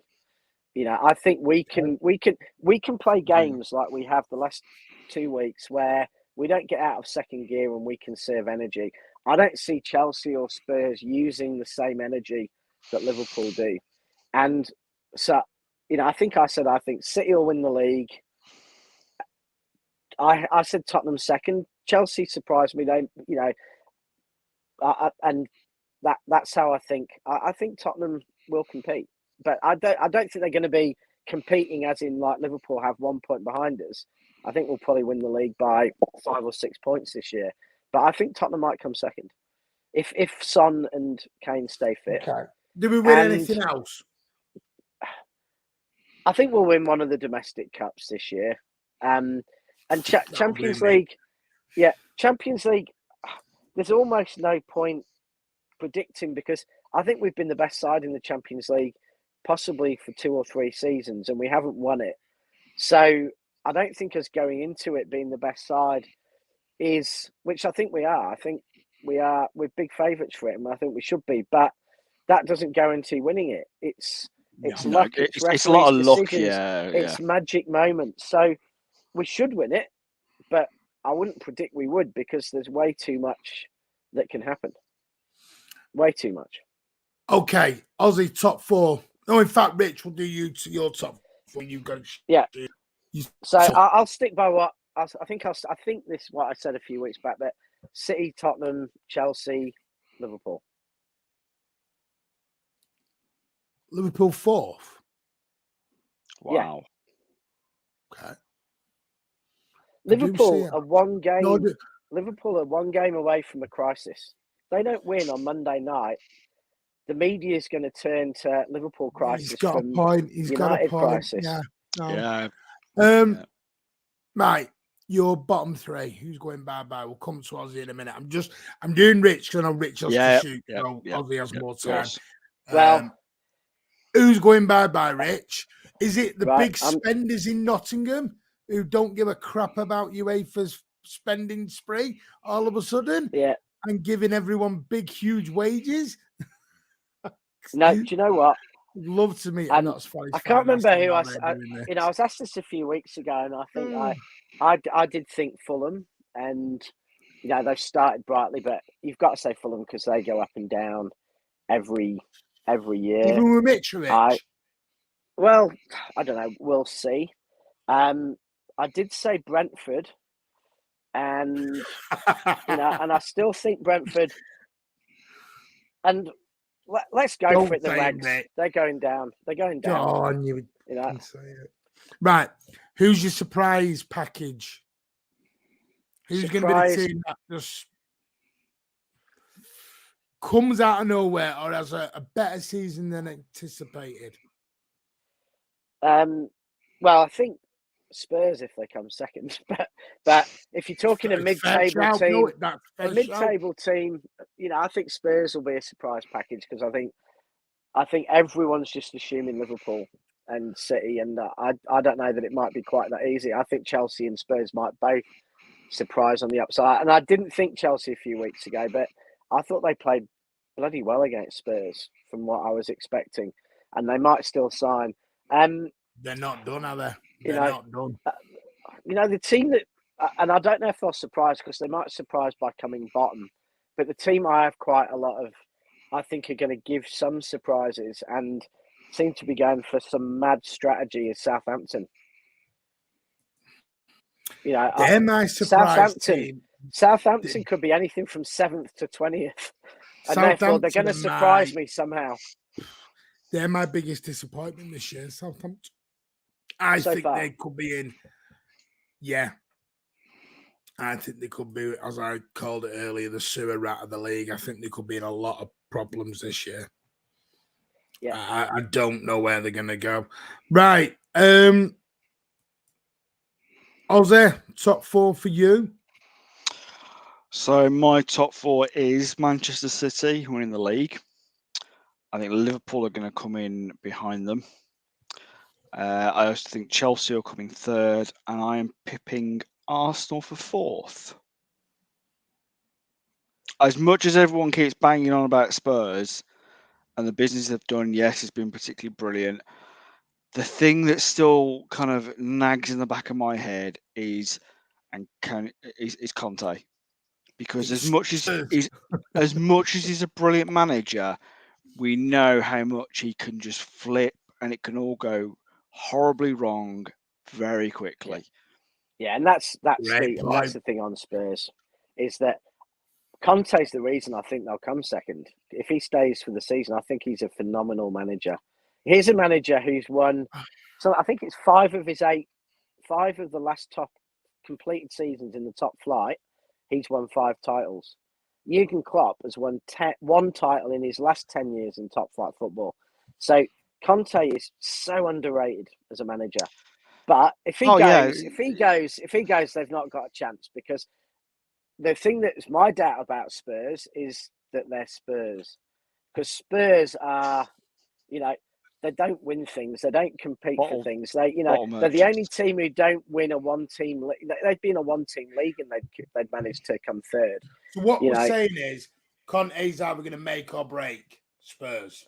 If Conte stays and Kane and Son stay fit, I think they'll come second.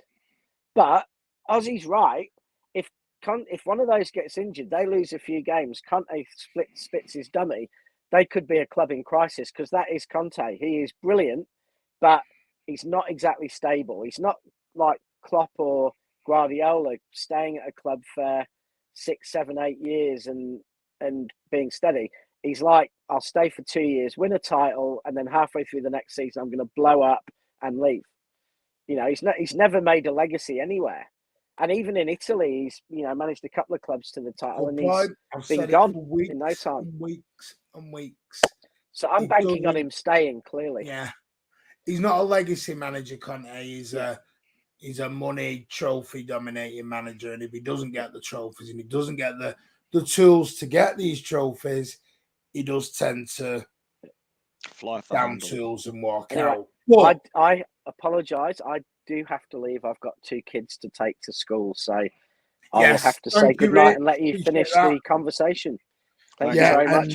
We may see Rich for the post-match for Newcastle. You never know. Hopefully, it should be a good game. So give us your score prediction, Rich, before you go. What are you saying? Newcastle. I think for anyone who didn't watch last night's Newcastle preview. 2-1 to City. I think they'll give us a go. I think, with the crowd behind and their form at home, I think they'll have a go. I hope, Buying because this I don't crowd want crap. I don't want a Not really buying it. tedious 10-0 Big Don't teams start ain't it bothered again. buying atmosphere, Rich. Always remember that. No, but it's not that it'll affect City negatively. It's that it'll affect Newcastle positively. Hang on.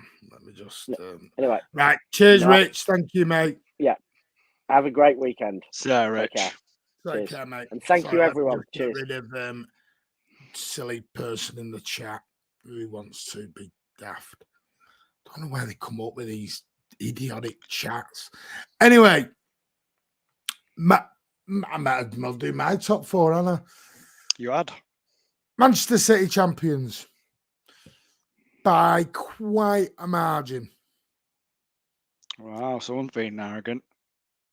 No, Harry, I'm looking at No, the league. I'm joking. No, you're not. I can honestly see, was it 17, 18 when we got under? But I can see us.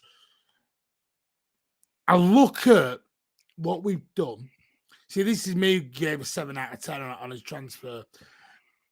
I still look at it and I think if it's done correctly, and like you said earlier, Ozzy, we are clever in the way we did. I do it.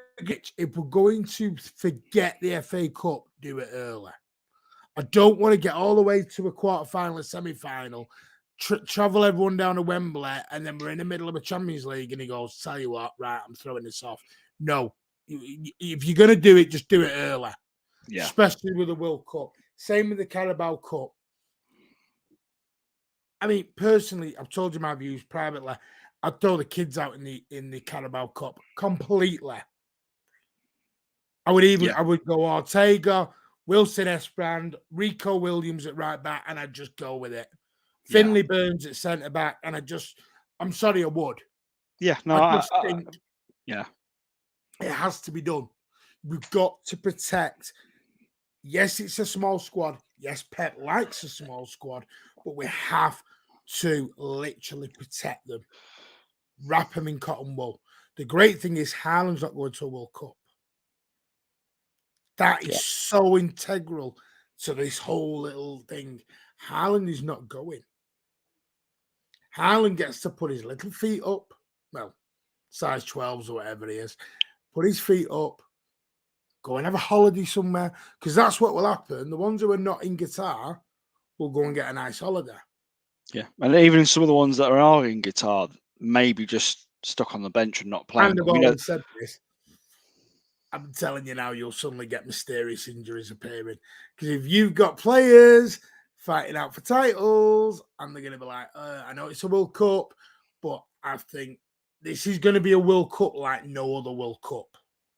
Well, yeah, I mean, I was just about to say that in all honesty. I mean, this is the big thing about this season is that slap bang, we've got a World Cup in the middle of it, which just creates so many problems. Like you said earlier on, you look at injuries that certain players could come back with. It stops the season, then we have to restart it. And the flow of a season is very important, isn't it? Let's be honest, especially at that time of the year where you're talking Christmas time. This is 2 seasons in one. Well, yeah, but usually what is normally said is by Christmas we're pretty much certain who's going to win the league, but that may change this year. Do you know what I mean? That could change because we've got the World Cup in the middle, and it could just completely throw players, clubs, competitions. Because even the Champions League, that's going to stop. Well, that's got to be finished by October. The actual group stages of the Champions League end at the end of October. It's the earliest they've ever got done. Yeah. And then you're going to restart that again in February. And you know what? I think you'll see a lot more business in January by every club. Well, because again, coming to injuries, When are they breaking? End of October, isn't it? And they're going over November. So you think about it, they're going to have 2 months to properly analyse a market. You're going to have, you'll see players who suddenly become well known in the World Cup. Well, we all remember El Hadj Diouf for Senegal, who suddenly ended up at Liverpool at the back of a decent World Cup. You know, Liverpool fans will deny all that, but he did. He literally got to Liverpool on the back of a decent World Cup. And that's what can happen. A World Cup can make or break some people's careers. No, there will be no watch-alongs here on the channel. We are having a break. I am no interest in a World Cup whatsoever. Neither's Ozzy, neither's Rich. Sorry, no interest in it whatsoever. I don't even agree with it, even where it is or where it's going on and what's going to. I just think it's a sham. I think it's an absolute money-making sham, this whole World Cup. But that's another stream for another time. Yeah. Before exactly. Martin goes on his high horse. No, that's not a pun. But I just, whoever is in that dogfight come October, November, because I think you'll see the league split by then. You'll see the. I think everyone will want to try and keep together till about October, November, because I don't believe what Liverpool fans are doing. Oh, the league's over. Give over. It's 2 games. Stop being, stop Drama doing queens. that. I think Liverpool are weaker. I think they're massively weaker because I think they've got the Darwin Núñez problem the same way we have the Haaland. And what I mean by that is Salah was their focal point last year. And I said this, remember, Darwin Núñez will be their number 9. Salah will generally go out onto the wing. Yeah. What's happened? Salah's not getting into as many games as much because he's now the provider for your Núñez. The thing is, as well, is that everything. We saw with Núñez. I mean, he got that red card in his last game, and that, even though I'm pretty sure Klopp and the rest of the players would have said to him, like, you lost your head, would have had a right go at him, and blah blah. The problem is for him going forward, though, is the rest of the league have seen him do that. Do you know what I mean? So you're going to get centre backs now. They're going to do exactly the same thing as what happened at Crystal Palace. They're going to push him around. They're going to test him. Do you know what I mean? He's a young kid, and I just feel that he's never done this before. I mean, they were talking about it, weren't they? Jeremy Carragher and Neville, saying, this is, he hadn't done it before in his career, really. So for that big occasion where it was his first start and to completely lose your head like that, I mean, was disgusting and was basically an assault. You did that on the street, you'd be behind the bars. Could you see Haaland getting that, though? Is somebody going to be clever enough to wind Haaland up? I'm sure people will try and wind Haaland up because that's what generally happens in the game. But for me, his temperament is a lot better than Núñez. I mean, again, new league, things can happen. I'm not saying, that he's an angel, but he does just come across just as, like, I've been around the block a little bit. I have played in a few different leagues. He's just, his overall temperament just seems to be, a lot calmer. He just seems to kind of handle things better in a game. Yes, he gets a bit biffed off when he doesn't get the chances and he scores the goals. You want that in your striker, but you want someone who is just not going to lose their head. All right, here's a question for you then.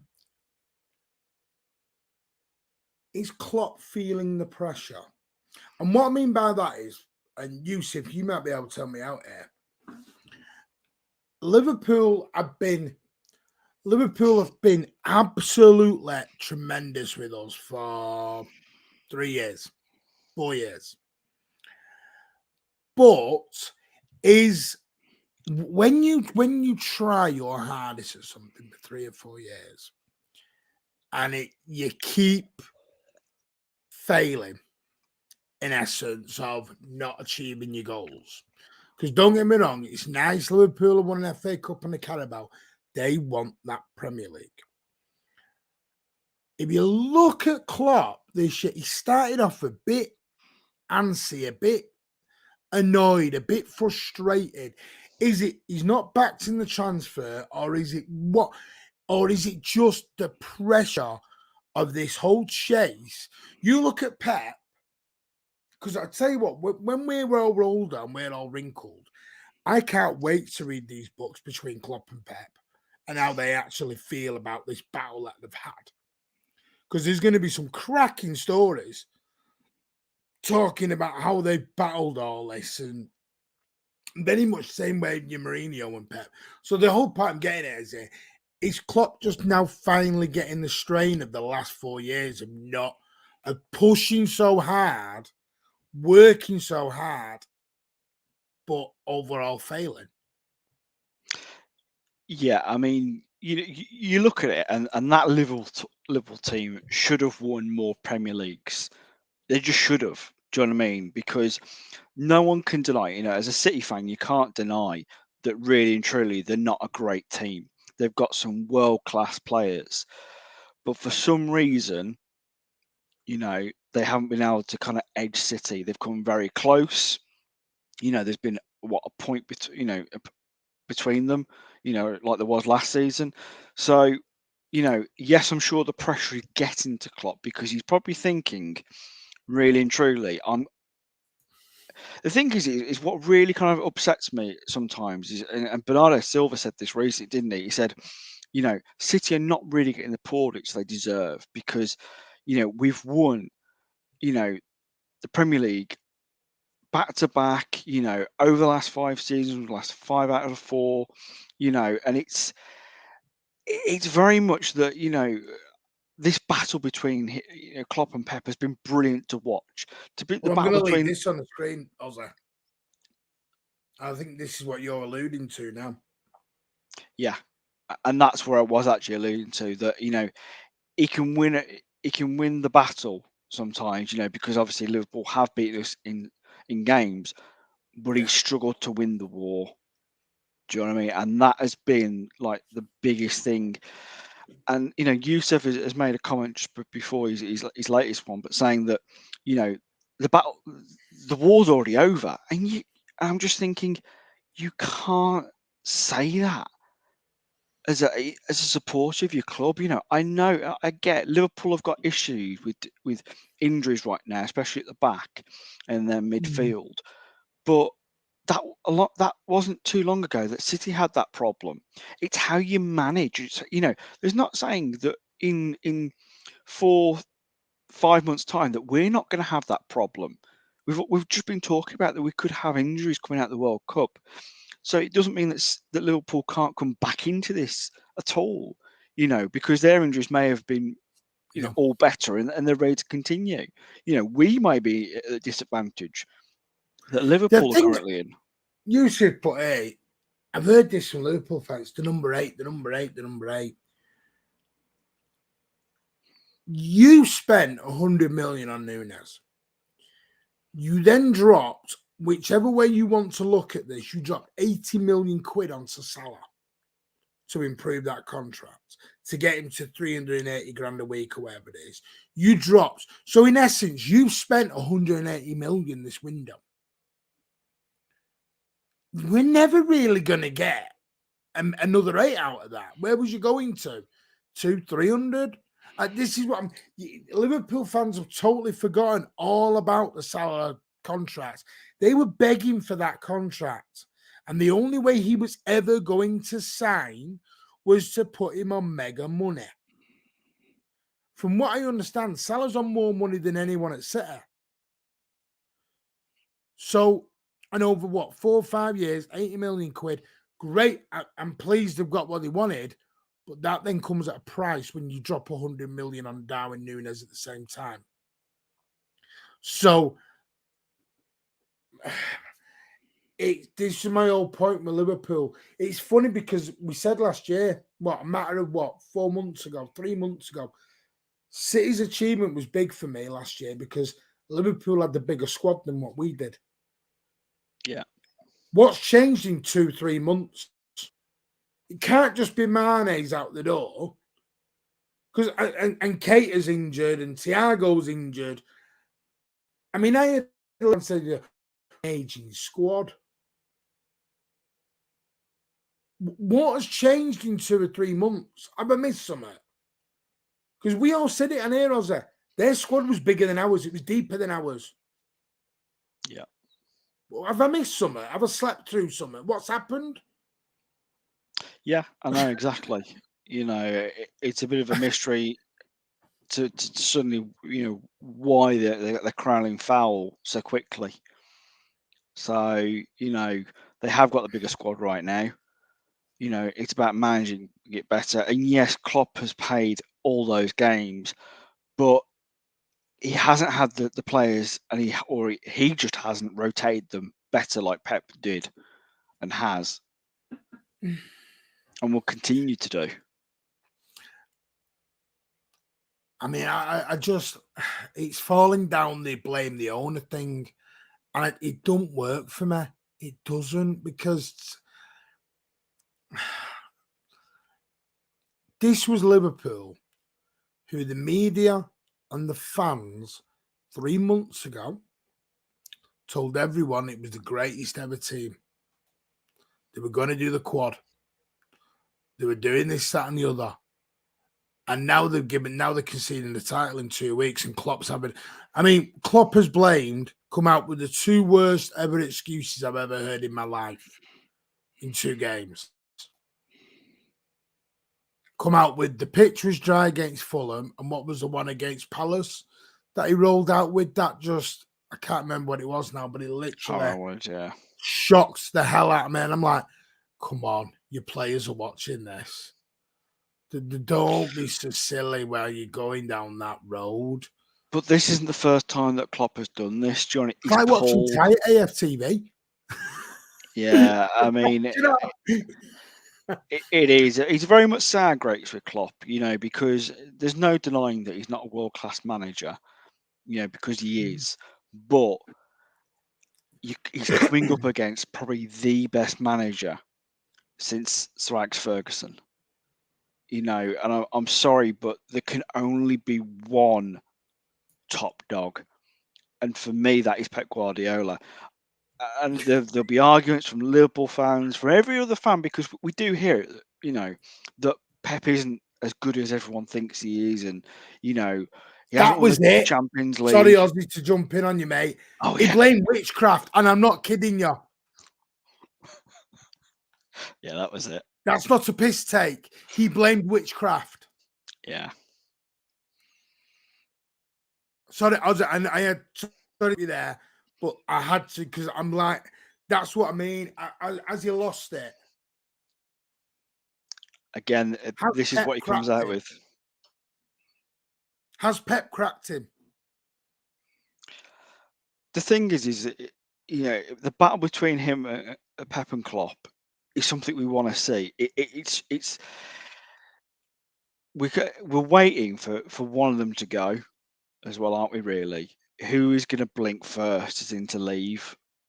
I mean, I know Klopp has signed an extension on his contract, and he's there until I think 2027, if I remember rightly. I mean, Yusuf may be able to correct me on that, but I think it is another long-term contract. I think he's gone for a cry. I'm only joking. And Pep obviously hasn't signed an extension yet, but of course, he's saying I'm not in a rush. This can be talked about any time. The club, as long as they're happy with me, I'm staying. So stop chasing him down on bikes, please, in the middle of the night. That'd be nice. Yeah. Please, let's not do that. I'm amazed by it. I mean, it's fun to watch, fun to listen to. I understand that. Yeah. Who are your 3 to go down? So my I'm still a bit like, I'm not sure about my predictions to go down.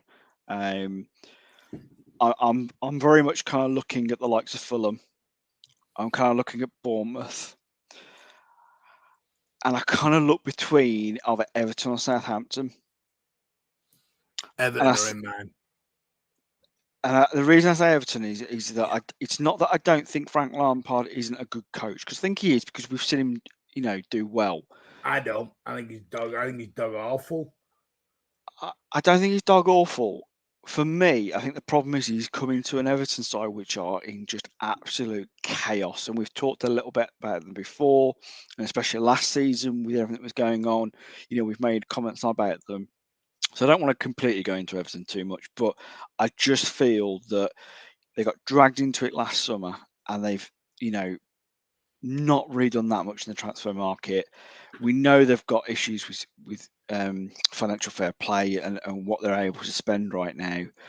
So I just think if they're careful, and I don't think it'd be Frank's fault if I'm honest. That's just my point of view. I think it's more the club and everything surrounding him that I could just see them getting dragged back into it again. And Southampton, I love Southampton. I actually really enjoy watching them play, and I think the manager's really good at times. I know he's had some absolute clangers, but they're still just fun to watch, and I'd hate to see them go from out the Premier League. But yeah, well, Rich kind of called that, didn't he, on our last stream together, Yeah, it's saying not that. happening. Jesus Christ. But they are. I mean, I know they are bottom of the league currently. Oh, they're not going to be there come May. Come on. Let's I'm not not saying go they down are, the crisis but road. realistically, I mean, mid-table finish at the moment is looking good for them. Yeah, I agree with that. I think my three are Everton. I think Southampton go. Yeah. They are my shock for the season. And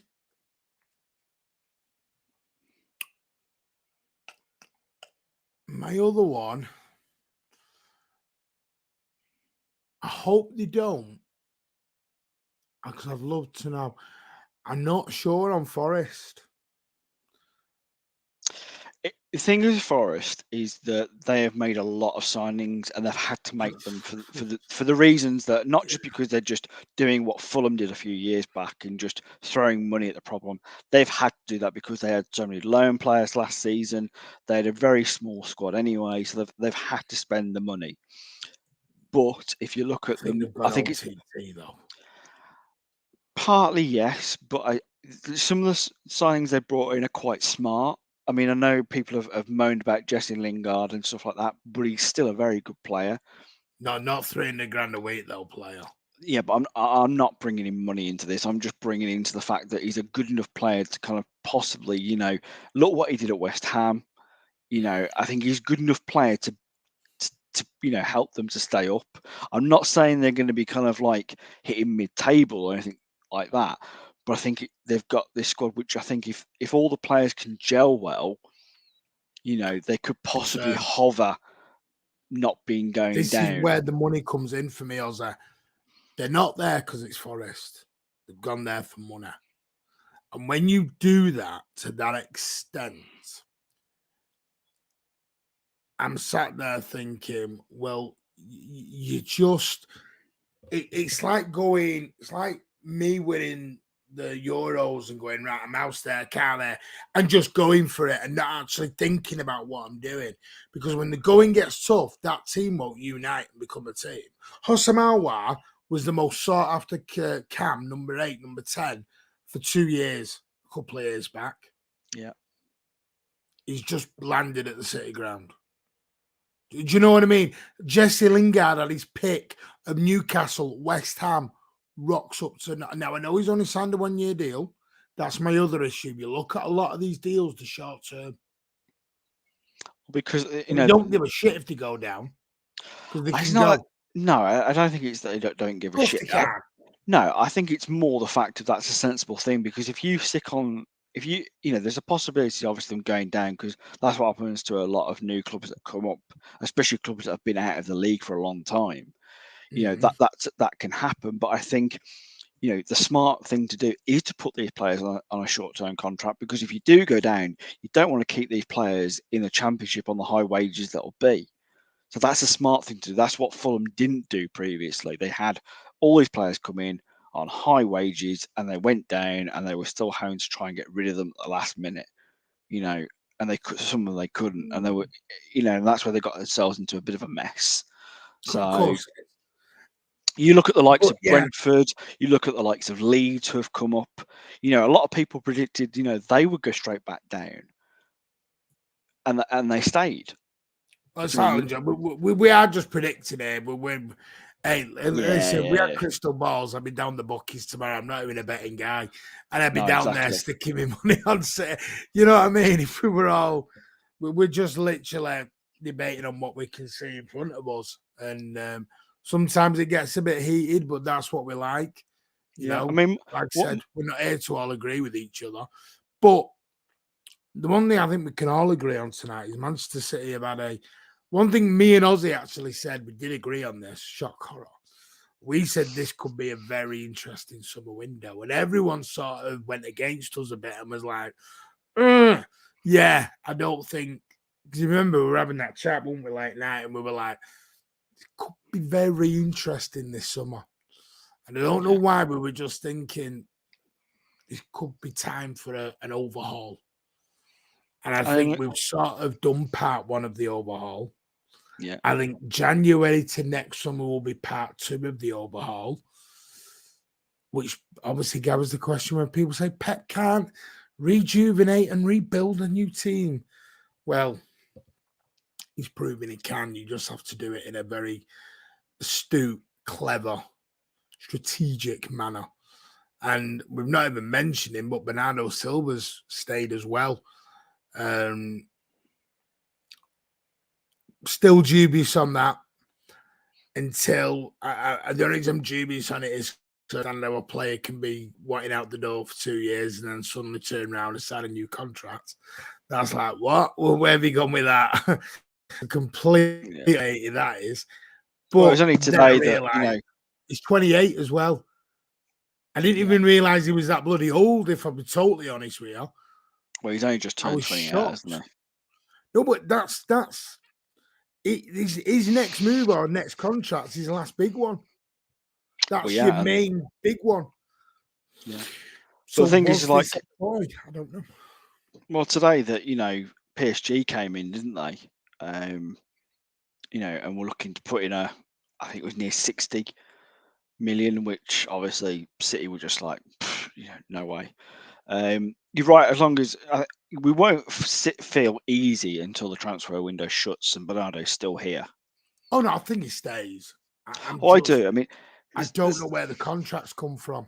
I'm a bit dubious on that because I don't get what's underrated him around. well, is it, I mean, we don't know fully. We know he's been wanting to go, but he's been still very respectful, as in, like, forget about behind the scenes, but at the front of what he On the said, pitch, yes, yeah. I don't yeah, think behind the scenes. I no, don't think he has been as respectful yeah, as what but he could have been. I mean, again, that's for argument's sake, isn't it? What I'm saying is that he said all the right things in the media. He's been very respectful of the club, and I just think, I personally think, I mean, if you're a smart person, we know that he's been looking at going to Barcelona, but really and truly, I mean, I saw a report on Sky Sports News this evening saying, you know, right now, with all the turmoil that's going on, with players not being, like Frankie John, not being paid his full wages when he, was on, when they were going through COVID and stuff like that, and the way they're treating Martin Braithwaite and stuff like that. Do you really want to go to a club like that? Do you really want to risk, going into that mess? He may have actually thought, really and truly, because people can change their mind like that. He may have just thought, really and truly, do I really want to walk into that mess? I'm in a club where they're challenging for everything. I'm playing under the best manager in the world. You know, I I live in Manchester. It may not be Barcelona, but it's still not the worst place in the world. Said this though, you got to remember a lot of these young Spanish, Portuguese players, that's their dream. They grow up to play for Barcelona, Real Madrid, no I matter know. what stage they're in. United was still getting Pogba over the line when they were even in the Champions League. It's just sometimes teams have pulls, sadly, and Barcelona, no matter how crap they be and what mess they're in, they still have a pull because they have a name and they have a badge. Sadly, which there's no denying that, because I don't get it. I'm with you. I don't get it. I mean, I don't agree. I mean, Abdallah's put in, he should be on 300k a week. I don't agree with that either, because for 300k a week, he should be scoring goals and assisting. And if you actually look at Bernardo, that's not his game. I don't know, Martin. I mean, he does. I mean, for the last few seasons, he's been in double. Way. Look at his goals and assists. Nowhere near. Martin, he does get double figures most seasons. Okay, I mean, and he is in the Premier League. I mean, overall, Martin, I wasn't talking, just the Premier League. I'm talking about. I know that he is an integral part to the way City play. He's one of the first players on the team sheet.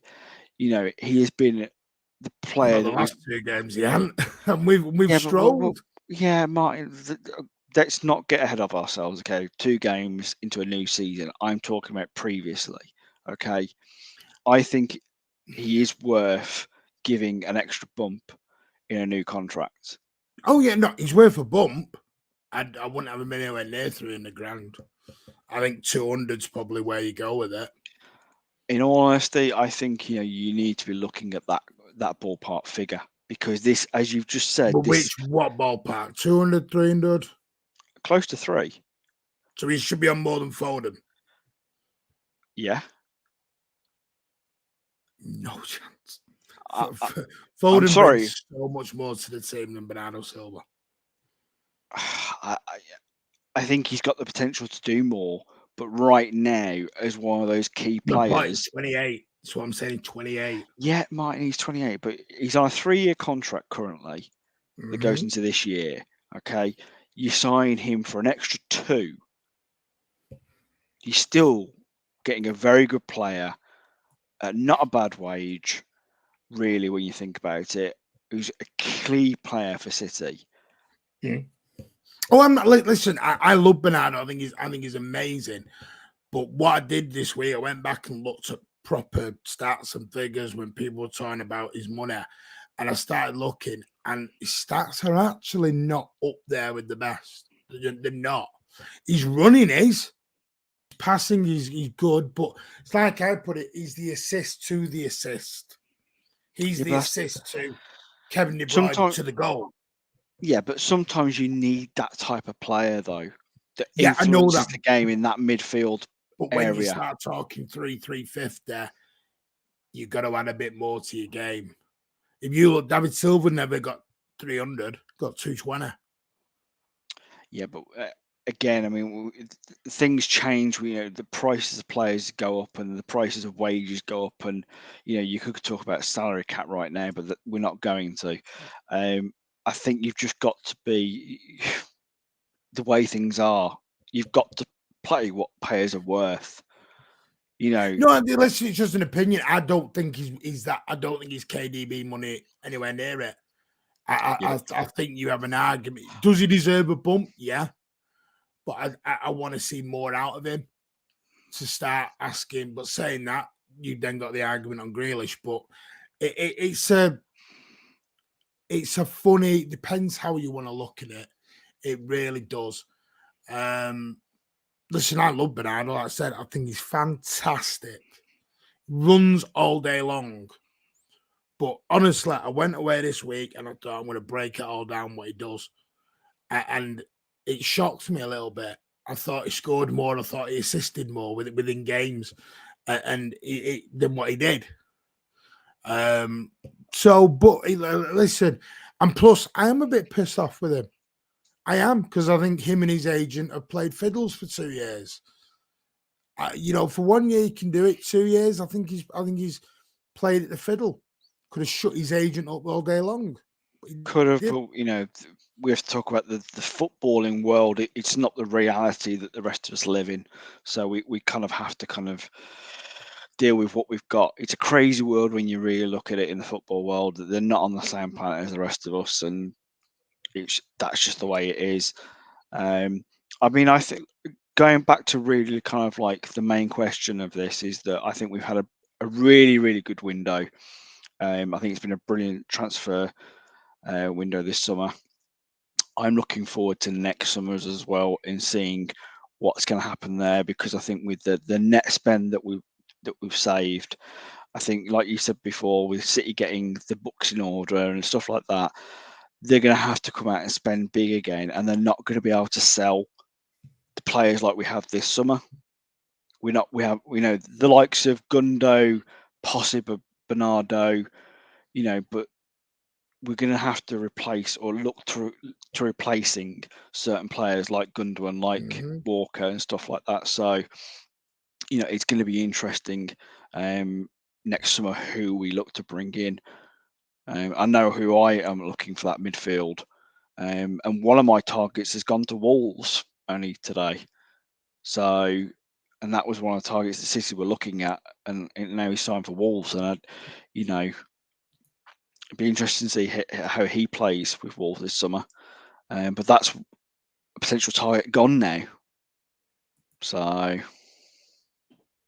yeah, no, I don't think he was ever good enough, if I'm honest with you, Nunes. I think could be. I think Nunes needs to go to that next level to build up to that next level.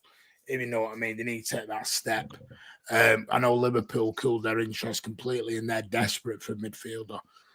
So I thought something wasn't quite right for him to pull out of that deal, because they were welling for him.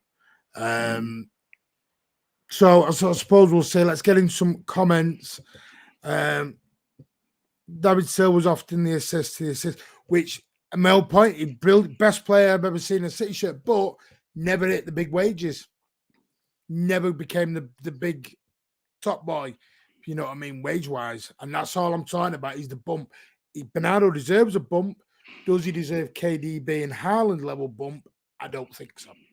I think he needs to add a bit more to his game to get that. At 28 years old, he's in the prime of his life, but he brings other things. I'm not saying it. I'm not saying he doesn't deserve a bump. We're just now disputing on what kind of a bump. Anyone who plays with De Bruyne will look better. Yeah. Bernardo's the most complete midfielder we have. See, but that's my point, Neil. It isn't, because I think his goals, he could add more goals to his game, more assists to his game. the thing is that Premier League goals are he has scored very low.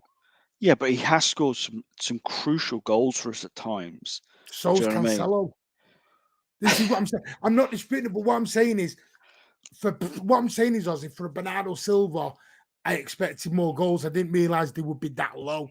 In some seasons, Ozzy, he's played 35 games and scored 6 goals and 2 assists. Yeah. Would you pay 350 grand for that? That's my point to it. I said around the 3 mark. I didn't say I wouldn't even get to 3 mark with that. Well, I think for a player in their prime, for the work he does for the team, I would say that he's worth the 300 mark. That's my opinion. Yeah, no, and that's fine. I only looked at it because I was genuinely shocked. I thought he'd scored a lot more and assisted a lot more. That's where I was with it. Yeah, that's not. I know he is. I'm not saying he is, but the one thing for you look at Frankie De Jong's stats and look at Bernardo Silva's. It's night and day. De Jong is by far ahead. No, he is, Ozzy, honestly. He's way ahead. I'm sorry, yeah, but the thing is, Mike, is that him last season was a woeful player. Like, honestly, he didn't particularly play that well for Barcelona. Now, you can't argue about Bernardo Silva. I'm not. Listen, I'm not saying this. Sounds like I'm not. I love Bernardo Silva, but I think some of the things I've heard is the best midfielder in the world. I think that's just a bit OTT. No, because I think he's. I think they're a bit. I think for what he does in this City squad, I think you're slightly underestimating what he does for this team. I think you really are underestimating the workhorse, the powerhouse that he is in this team. And I think he does deserve a lot more money, and he's coming to the prime now of his career. And I think if we can keep him for another couple of years, I'd be very happy. I really would. I personally think, Martin, the Mm. reason you are a little bit more against him right now is because of what's happened over recent history over the last, few months. I No, think I if you am. go back, Of course, I'm pissed off with that. If someone, yeah, if you have your partner and she flirts with someone for 2 years, of course you're going to be pissed off with that. And don't get me wrong, he's flirted with it for 2 years. yeah, but again, if you want to use No, that but this is analogy, what I mean. This is yeah, what I mean. I've got a feeling we've now gone down. Let's give him an excuse road. If this was Edison doing this, if this was Sterling doing this, to make Rich's point, Sterling didn't behave like this. well, he kind of did But actually. Sterling, no, he didn't. Ozzy, he got crucified on the way out. No, he didn't. He did not do what Bernardo's done. No, You what I show mean me a is, quote where Sterling went, "If I'm still here." well, actually, the quote I was going to use actually is a few years back when we were due to play Real Madrid. He was flirting with the idea then of going to. I mean, the news was is that he wanted to go to Spain because that's where he felt like his next career was going to be. So I think when you really think about it, I mean, like I said, it's. I'm not saying he's a bad player. Don't get this twisted. I'm not. But if my girlfriend and my wife flirted with someone for 2 years, I'm sorry, she's up the road. there's If everyone flirting. wants to turn around and go, "Yeah, that's okay," fine. That's your decision. Yeah, but Martin, there's flirting and there's flirting with intent. Do you know what I mean? Do you want me to get all his quotes up from his agent? No, we're No, not but going. I'll say this is what I mean. You're not seeing what has happened here. I am.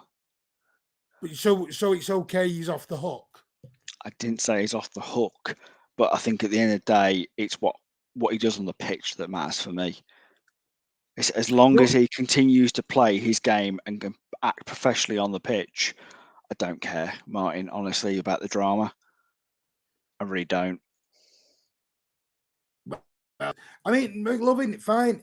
I'm not saying he's a bad player. I didn't say I'm you just did. saying he has pissed some City fans off, and his I know agent he has has. pissed massive City fans off I with his know. antics in the Barcelona press. But the whole point of this was, I actually said he deserves a bump. I just don't think he's anywhere near De Bruyne money. Okay. I think when Well, you again, start talking De Bruyne money, you've got to be boom up there. Sorry, you do.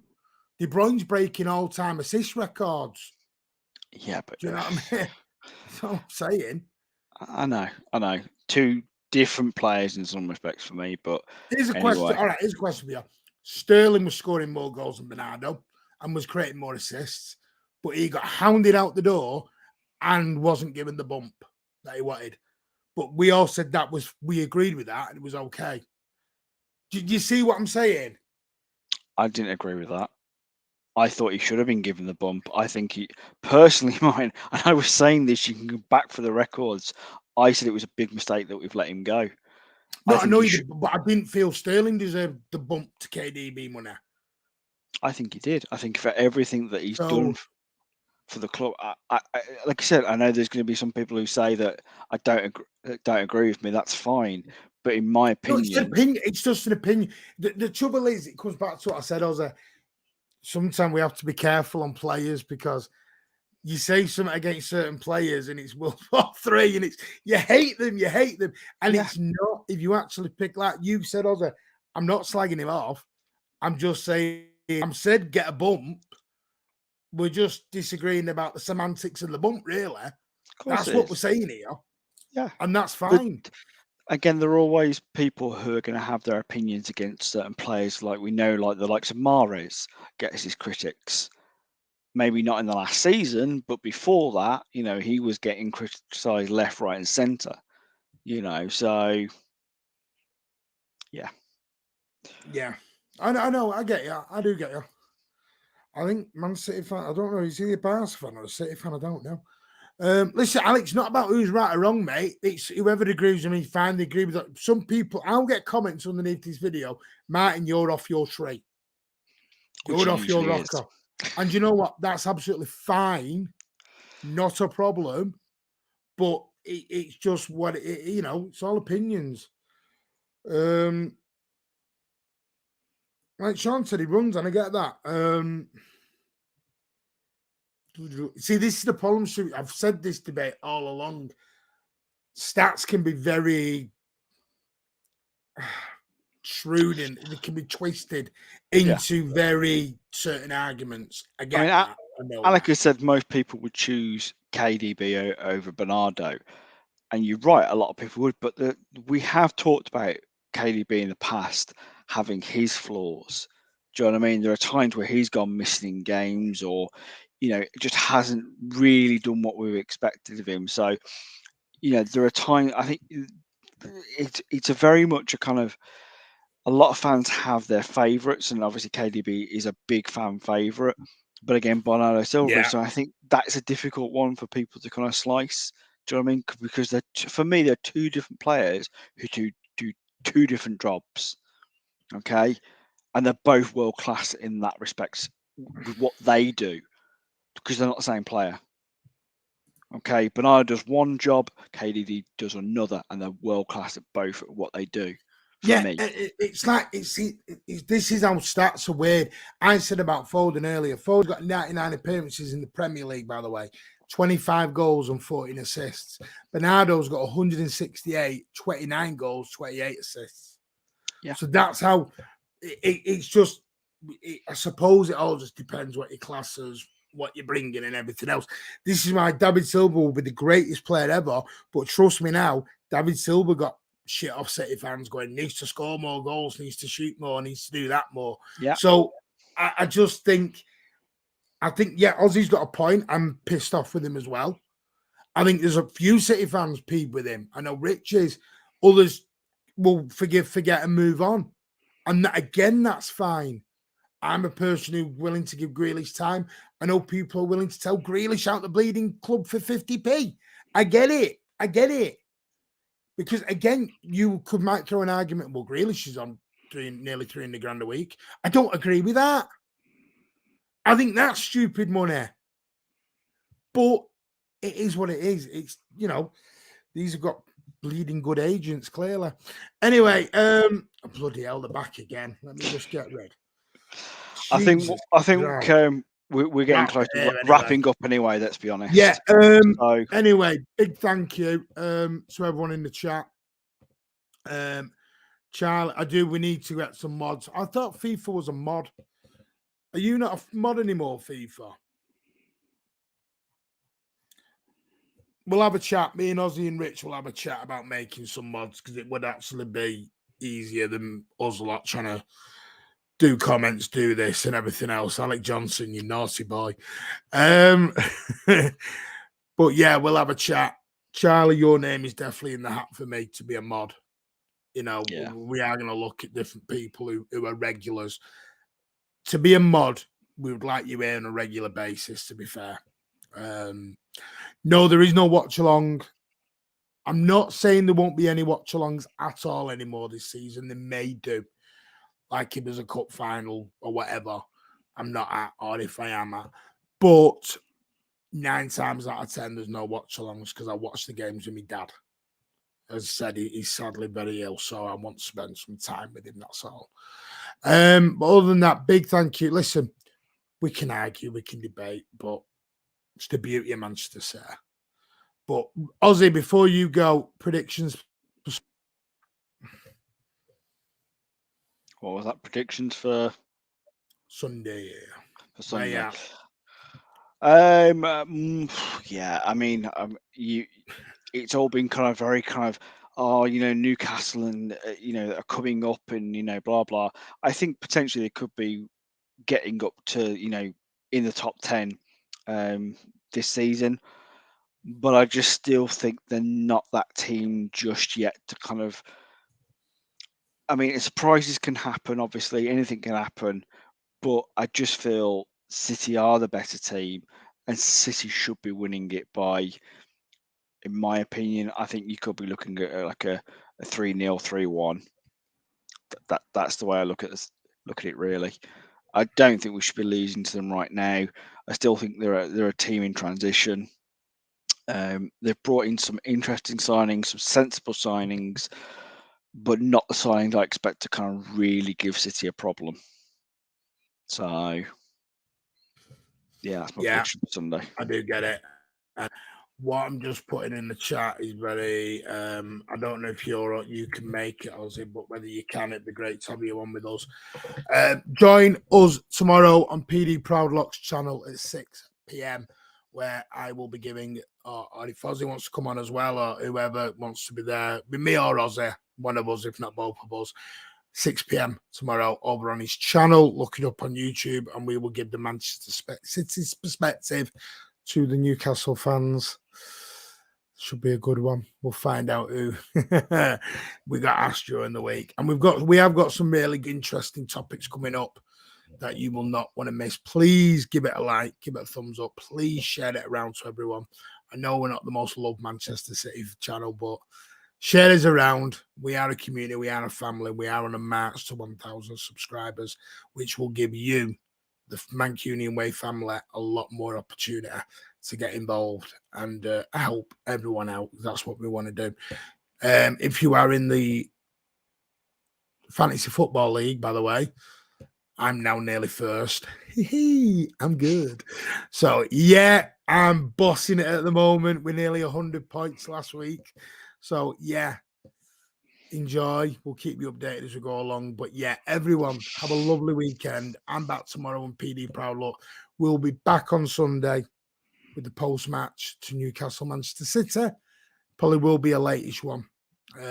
Probably around about 9:30, 10 again. Please hit a like. Please hit a subscribe. Yeah. And we'll see you soon. Everyone in the chat, you're superb. Ozzy, thank you. Thank you to Rich. Yeah. We'll see you over the weekend. So, guys, thanks a lot.